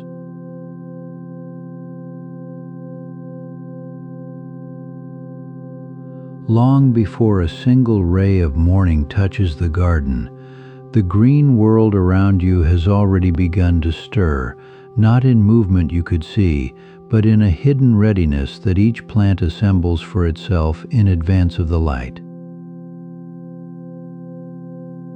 A plant, rooted and unable to wander, might seem the least likely thing to carry a sense of time, and yet inside its cells turns a clock much like your own, ticking through the hours whether the sun is shining or the sky is overcast. You may already know that many flowers open at their appointed hour and fold themselves closed again when their moment has passed, and it turns out this is not a simple reaction to sunlight, but an inner schedule the plant keeps on its own. The morning glory unfurls near daybreak, and the evening primrose waits for dusk, each obeying a rhythm so dependable that gardeners long ago imagined arranging blossoms into a living dial that could tell the hours by which flowers were awake. Leaves, too, keep time, and if you watched certain plants through a whole night in slow motion, you would see their leaves lift toward the light by day and lower into a folded rest as evening comes, a nightly settling scientists once called sleep.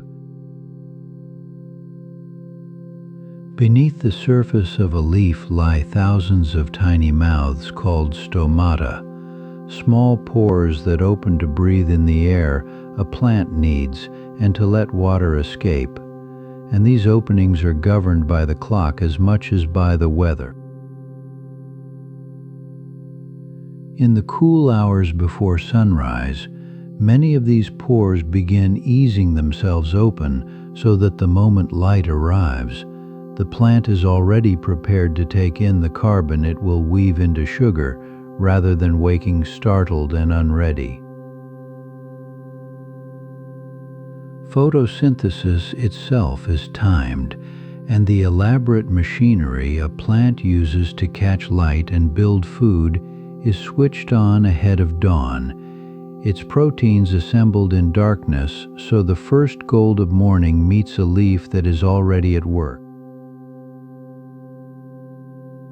There is a deep economy in this foresight, for a plant that anticipates the sunrise wastes none of the precious early light, while one caught unprepared would lose those first generous minutes fumbling to ready itself.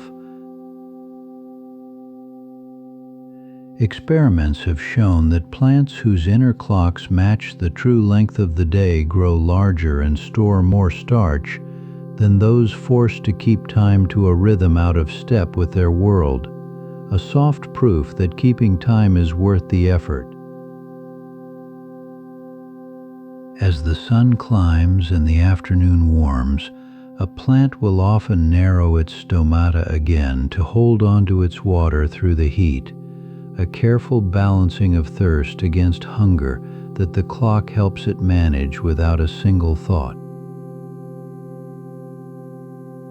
The starch a leaf makes by day is not spent all at once, but rationed through the night, and remarkably a plant seems to divide its reserves by how many hours of darkness remain, doling out sweetness so that dawn arrives just as the last is used.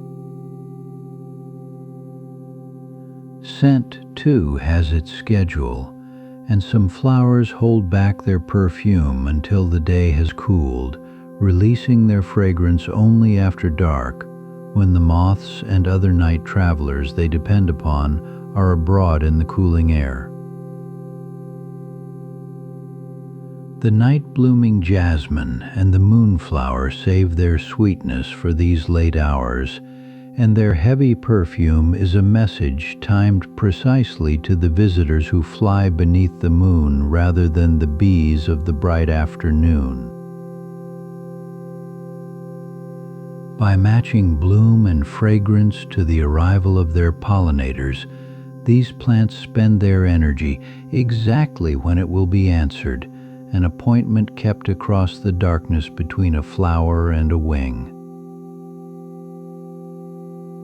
Even the nectar itself can rise and fall on a daily tide, so that a blossom offers its richest reward at the very hour its favored visitor tends to come calling, a mutual punctuality refined over countless generations. All of this unfolds without eyes to watch the sun or a mind to count the hours, arising instead from the same kind of looping molecular rhythm that turns within your own cells as you lie here settling toward rest.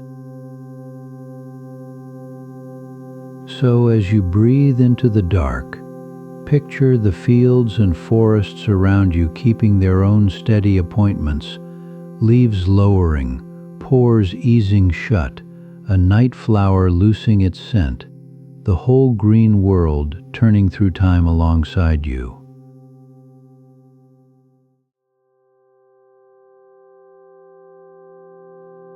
Somewhere in the warm shallows of the world live cyanobacteria, ancient blue-green microbes so small that millions could rest within a single drop of water, and yet each one carries a clock.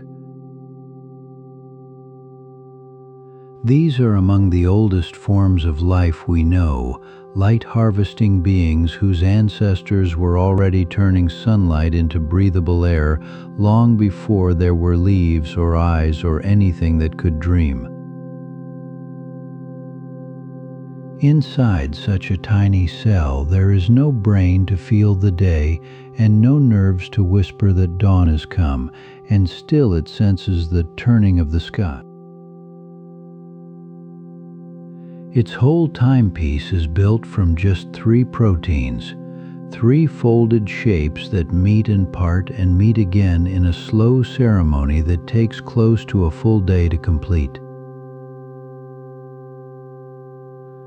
Scientists gave these 3 companions plain, unglamorous names, calling them Kaya, Kai-B, and Kaik, and together they form one of the smallest working clocks that life has ever devised. Through the hours, tiny chemical markers are added onto one of these proteins, and then later carefully taken away, and it is this adding and removing that measures out the length of the day. Across the daylight hours, the marked form of the protein steadily rises, and as evening comes, it eases back down, a swelling and receding that returns each day with the faithfulness of a tide. What makes this so astonishing is not only how ancient it is, but what happened when researchers lifted the 3 proteins out of the living cell entirely. They placed those proteins together in a small glass tube with a little chemical fuel and nothing else. No membrane, no living body, no world around them at all. Even there, in that lonely droplet, the clock kept ticking, its rhythm rising and settling for days on end, as if it still remembered where the sun should be. Picture it, if you like, a faint circadian pulse traced across a laboratory bench, keeping the beat of a planet inside a space no wider than a fingernail. It tells us that a sense of time need not be woven from cells and organs, that it can live in the shape and dance of a few molecules alone. From those microbes in the sea, the same deep habit of keeping time runs upward through mushrooms and mosses, through insects and fish, through every creature that has ever opened toward the light. The particular gears differ from one branch of life to another, invented more than once across the long ages, yet the impulse beneath them is everywhere the same. Your own inner clock, the one ticking behind your eyes as you rest, belongs to that same ancient practice of keeping time, a thread reaching back further than almost anything now alive. It is a comfort to belong to such an ancient company, in knowing that the beat you keep tonight was already being kept when the world was young and strange. No lesson is asked of you here, only the small wonder that timekeeping is one of life's earliest inventions, carried faithfully from the smallest beings all the way to you. Let that thought settle around you now, the image of a 3-part clock ticking in a droplet, older than forests, older than bones, keeping time while you sink toward sleep.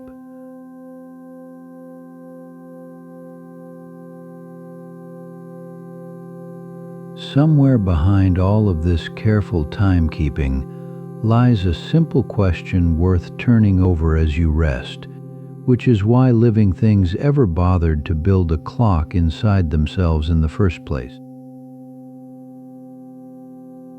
A creature could, after all, Simply wait for the world to change around it, meeting the sunrise only once its light had already arrived and answering the cold only after it had begun to bite. And yet nearly everything alive, from the smallest cell floating in the sea to the great trees standing over a forest, carries some inner sense of the hour, tuned to the turning of the day.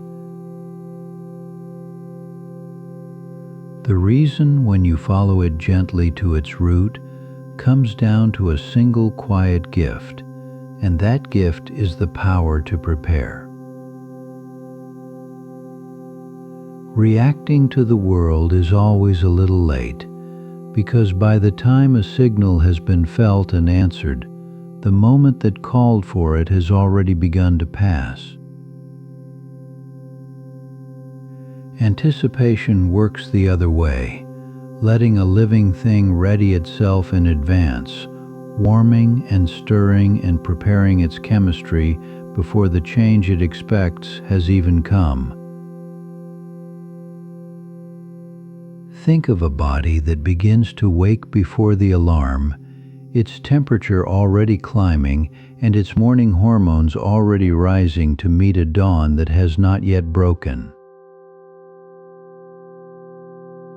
Your clock does this everywhere at once, arranging thousands of small processes so that each one is set out and ready exactly when the coming day will call for it. On a spinning world, such foresight becomes a real and lasting advantage, because here the light and the dark come round again on a schedule you could almost set your life by. Warmth follows the sun and cold follows its absence. Food appears at familiar hours and danger and safety trade places with a rhythm old enough to be trusted. When the pattern of a world is that reliable, being ready beforehand gently outmatches being merely quick, and so the clock earns its keep across countless generations of living things. There is another tender possibility that some who study these questions have wondered aloud, and it touches the oldest and most delicate work a cell must do. Long ago, before the air held much oxygen, and before any shield of ozone hung in the sky, the sun's raw light could wound the fragile machinery that copies life's instructions. Perhaps the earliest clocks arose to tuck that delicate copying into the shelter of night, holding it back until darkness before unwinding and mending whatever the day might have harmed. If that is so, then the first purpose of keeping time was a kind of protection, a way of hiding the most vulnerable moments inside the hours when the sky had cooled and dimmed.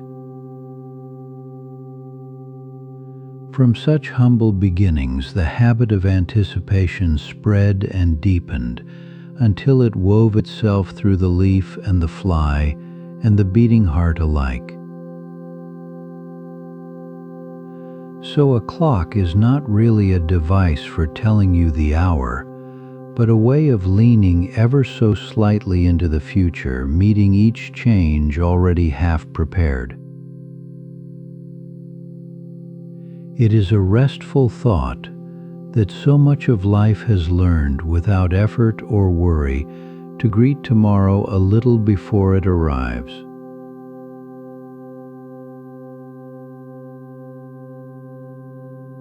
The clock inside you turns roughly once a day, keeping pace with the sun, but the living world is layered with other timekeepers too, some faster and some far slower than the turning of a single dawn.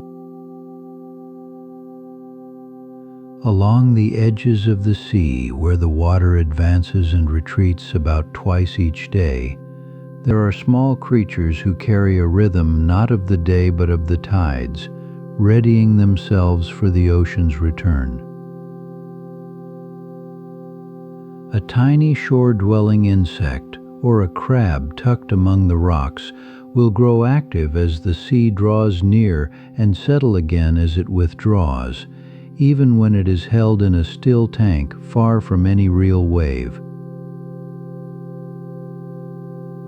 This tidal beat runs a little over 12 hours, close to the span between one high water and the next, and it lives on inside the animal as faithfully as the daily clock lives on inside you.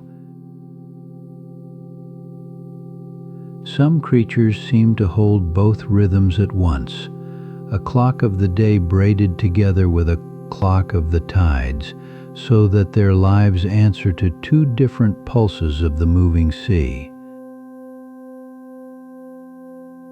Higher still in the sky, the moon keeps its own slow measure, swelling from thin crescent to full and back across roughly a month, and certain animals have learned to read that changing light.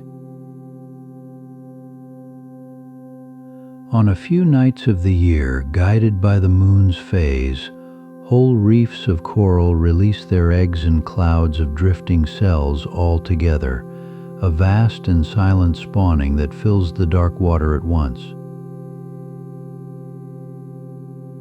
By timing this release to the same moonlit night, the scattered corals of a reef meet in the open sea, their tiny cells finding one another far better than any single colony could manage alone. There are worms of the ocean, too, that rise to spawn by the moon's account, so that the rhythm of a body far below the surface answers to a light that hangs 250,000 miles away. Slower yet is the great wheel of the year, and many animals carry within them a sense of its turning, a long clock that counts not hours but seasons as the earth leans toward the sun and away. A ground squirrel folding itself into the deep stillness of hibernation, or a bird gathering for the long flight south, is not merely reacting to the cold that has arrived, but anticipating what is still to come. Such yearly timekeepers let an animal prepare its body in advance, laying down fat, thickening a coat, or ripening the machinery of breeding weeks before the season that will need it.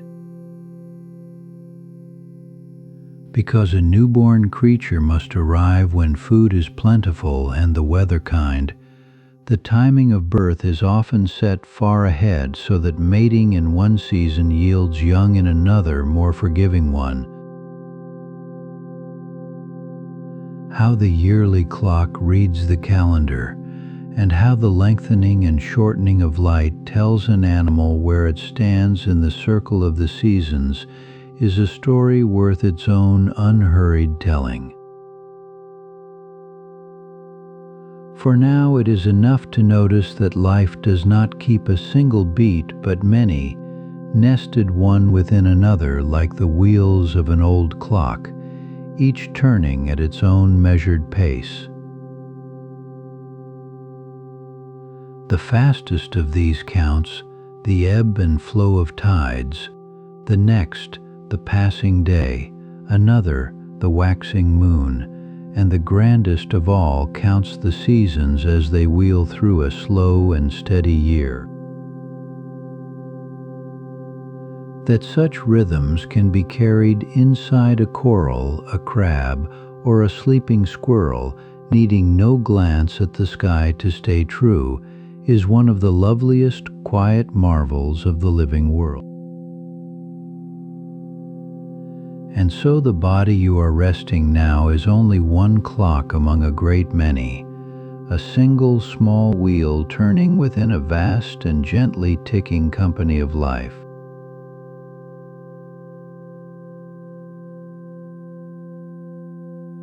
Beyond the round of a single day, the same inner clock helps living things read a far slower rhythm, the long turning of the year as it swings from the depths of winter toward the fullness of summer and back again.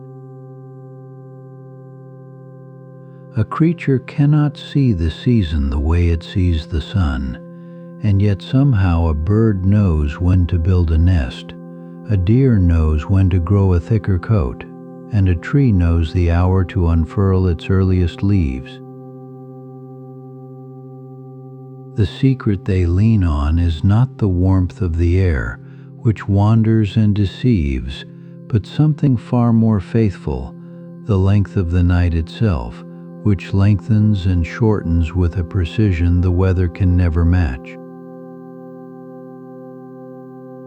As autumn deepens, darkness stretches a little further each evening, and as spring returns, the nights grow shorter by slow degrees, tracing a smooth and dependable curve across the months. Inside the body, that changing darkness is written down in the language the clock already speaks.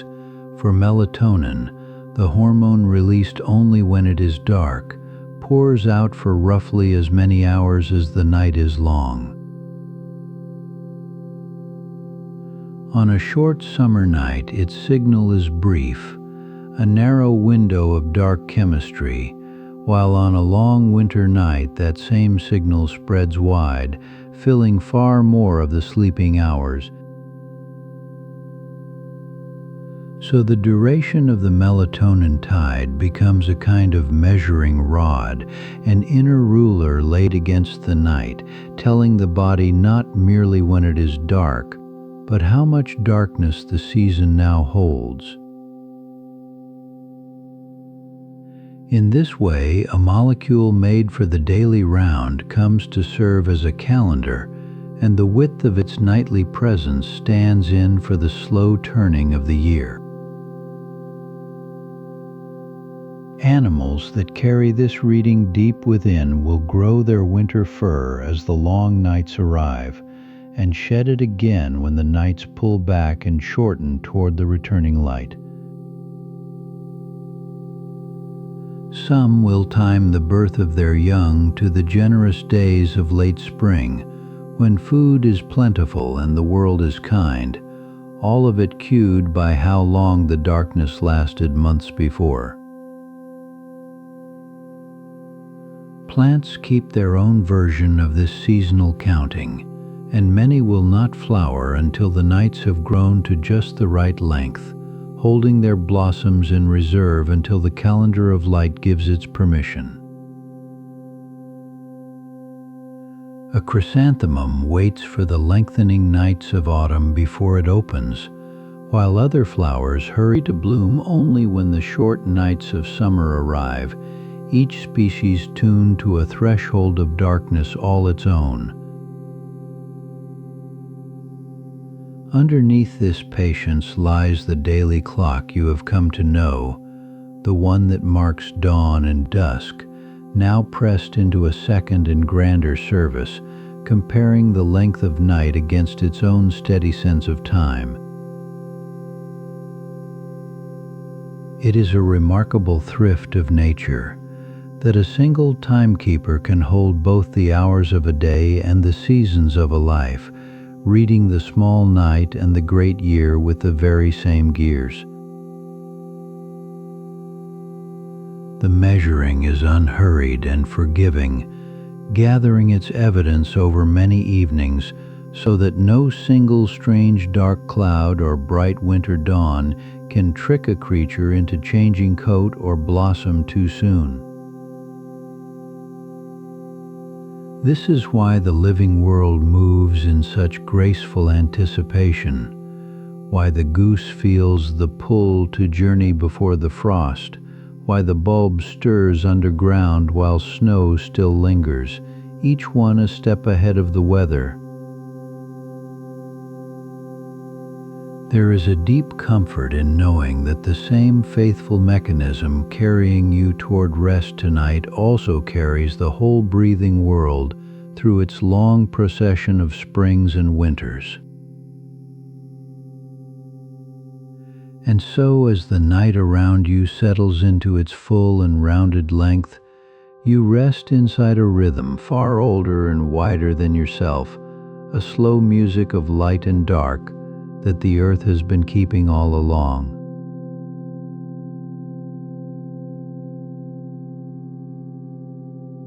For almost the whole long story of life on this planet, the falling of night meant one simple and unbroken thing, that the light was leaving and the world was slowly dimming its way down toward darkness. Every creature that has ever carried an inner clock, from the smallest single cell to the great slow whales that cross the oceans, learned to trust that once the sky went dark, the day was truly over.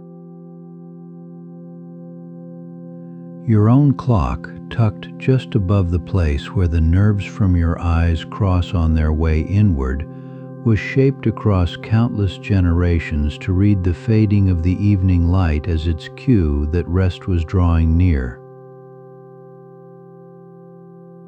And then, in a span of time so brief it would barely register against those ancient and unhurried stretches, our own species learned to make a light of its own, one we could kindle and carry wherever we wished to go.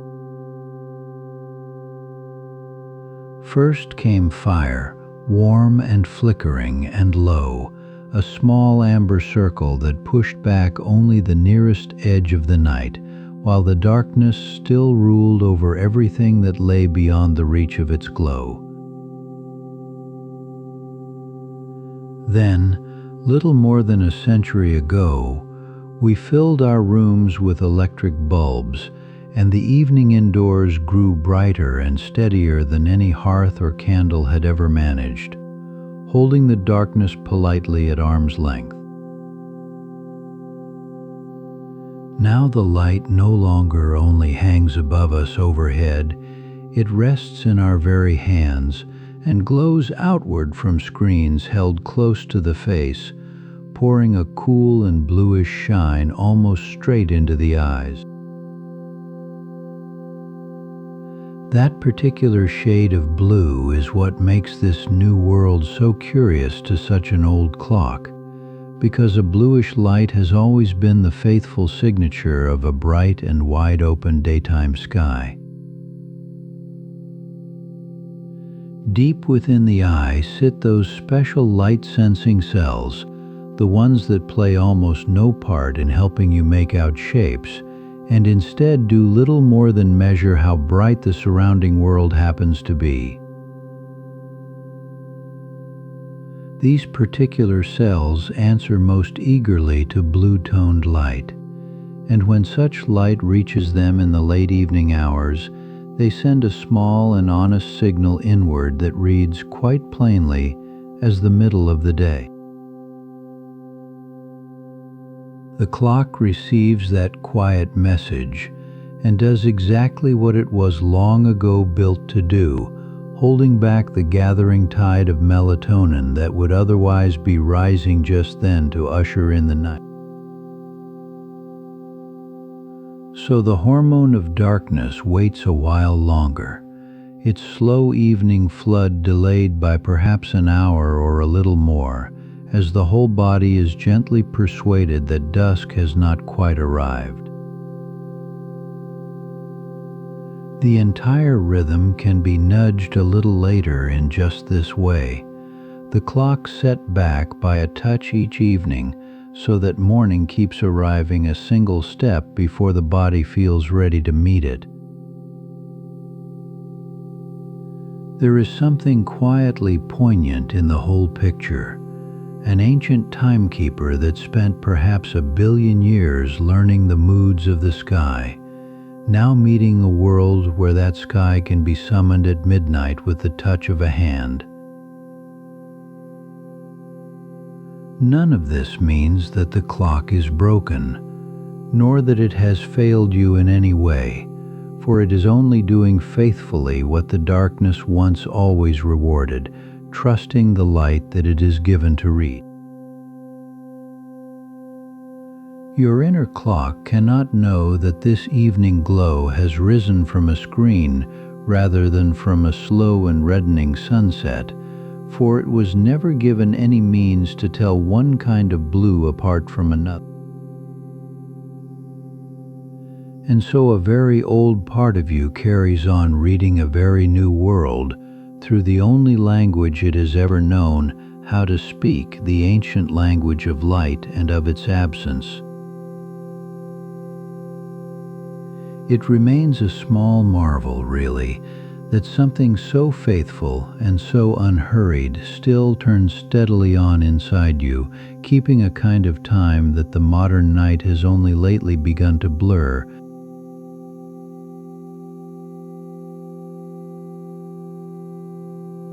There is a particular ease that settles over a body kept in step with its own inner time, a sense of things arriving when they are expected, the way a familiar room feels, welcoming even before you turn on the light.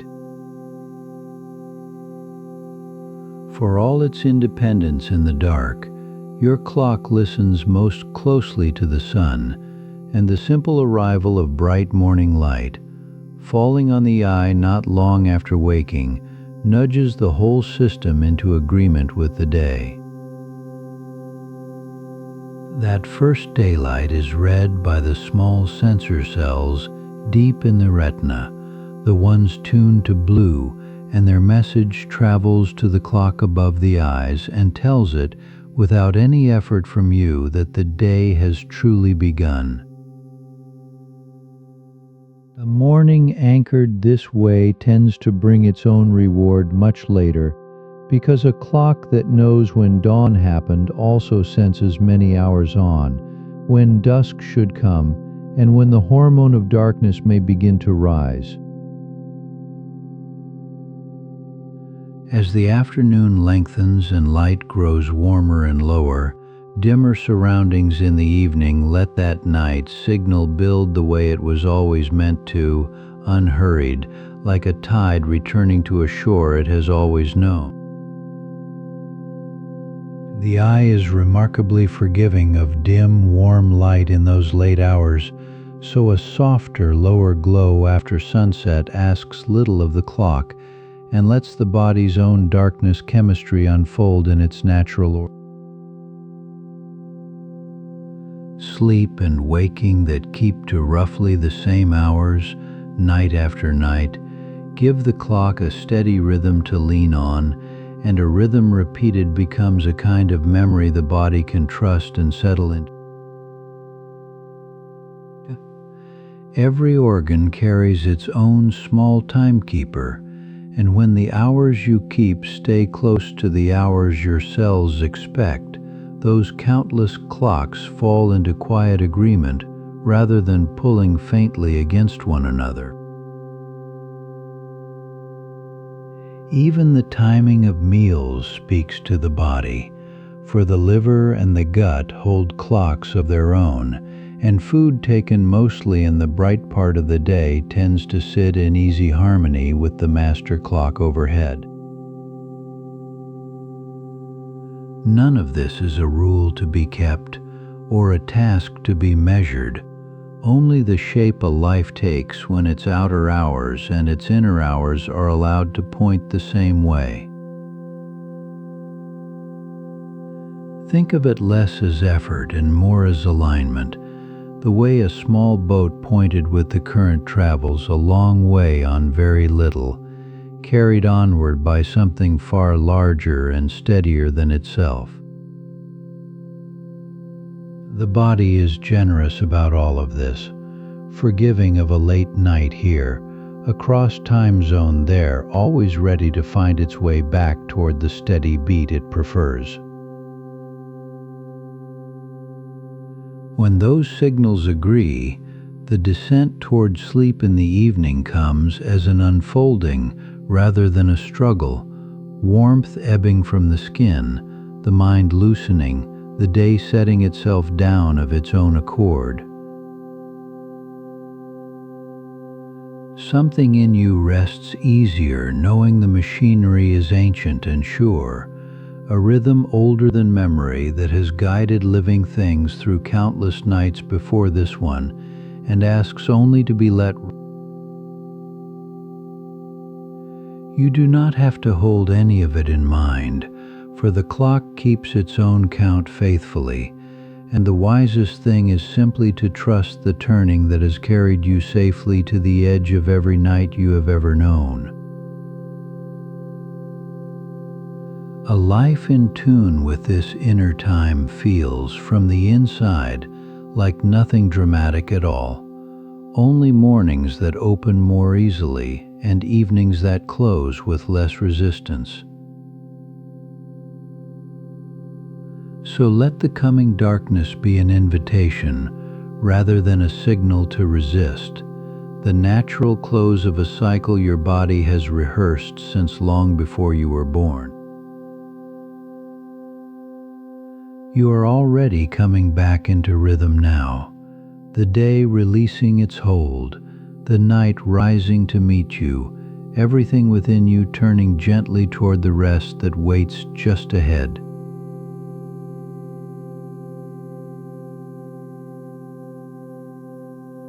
All through this long night we have wandered together across the strange country of the body clock, that hidden timekeeper folded into the brain just above where the nerves from your eyes cross, no larger than a grain of rice, yet quietly conducting the whole of you.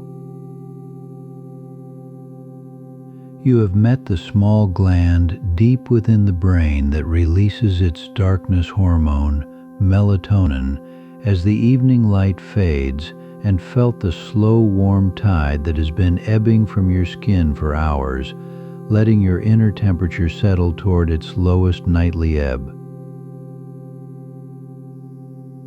This rhythm, you have seen, lives not only in one small cluster of cells above the eyes, but in nearly every corner of you, in liver and heart and blood, each carrying its own faint turning gear that has kept time since long before you were born. And now, as the episode itself begins to slow and the last of the science loosens its hold, there is nothing left for you to learn and nothing left for you to do, but let all of it settle down around you like a blanket drawn gently up in the dark. The clock you never feel is feeling the hour on your behalf, reading the deepening darkness through your eyes and answering just as it was made to, easing every system down the same unhurried slope it has followed across 10,000 nights before this one. Somewhere behind your closed eyes, the message of night has already been received and understood, and your body, far wiser in these quiet matters than any thought you could hold, has begun to fold itself toward rest without needing your help at all. Your breathing has grown longer and more even. The day's warmth is spreading outward through your skin as your core settles cooler for the night, and the small pressures of the whole long day are loosening one by one, like knots undone by hands that are kind and in no hurry.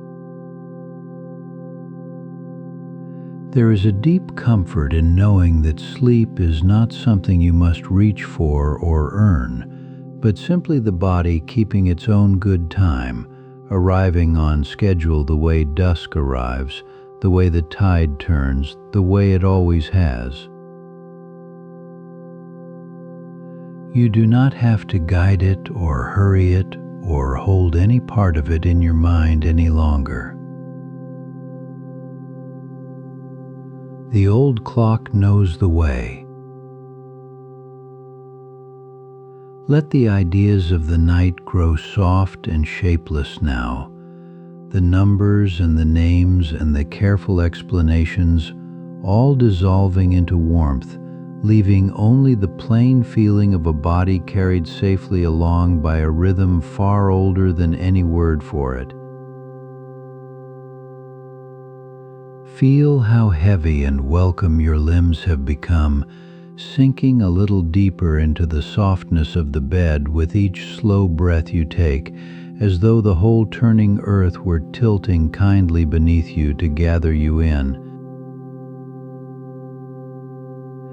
Outside your window, the planet wheels on toward morning, and inside you are turning with it, held within the same great circling that moves the oceans and the migrating birds and every other sleeping thing beneath the sky tonight. There is nowhere you need to be, and nothing you need to keep.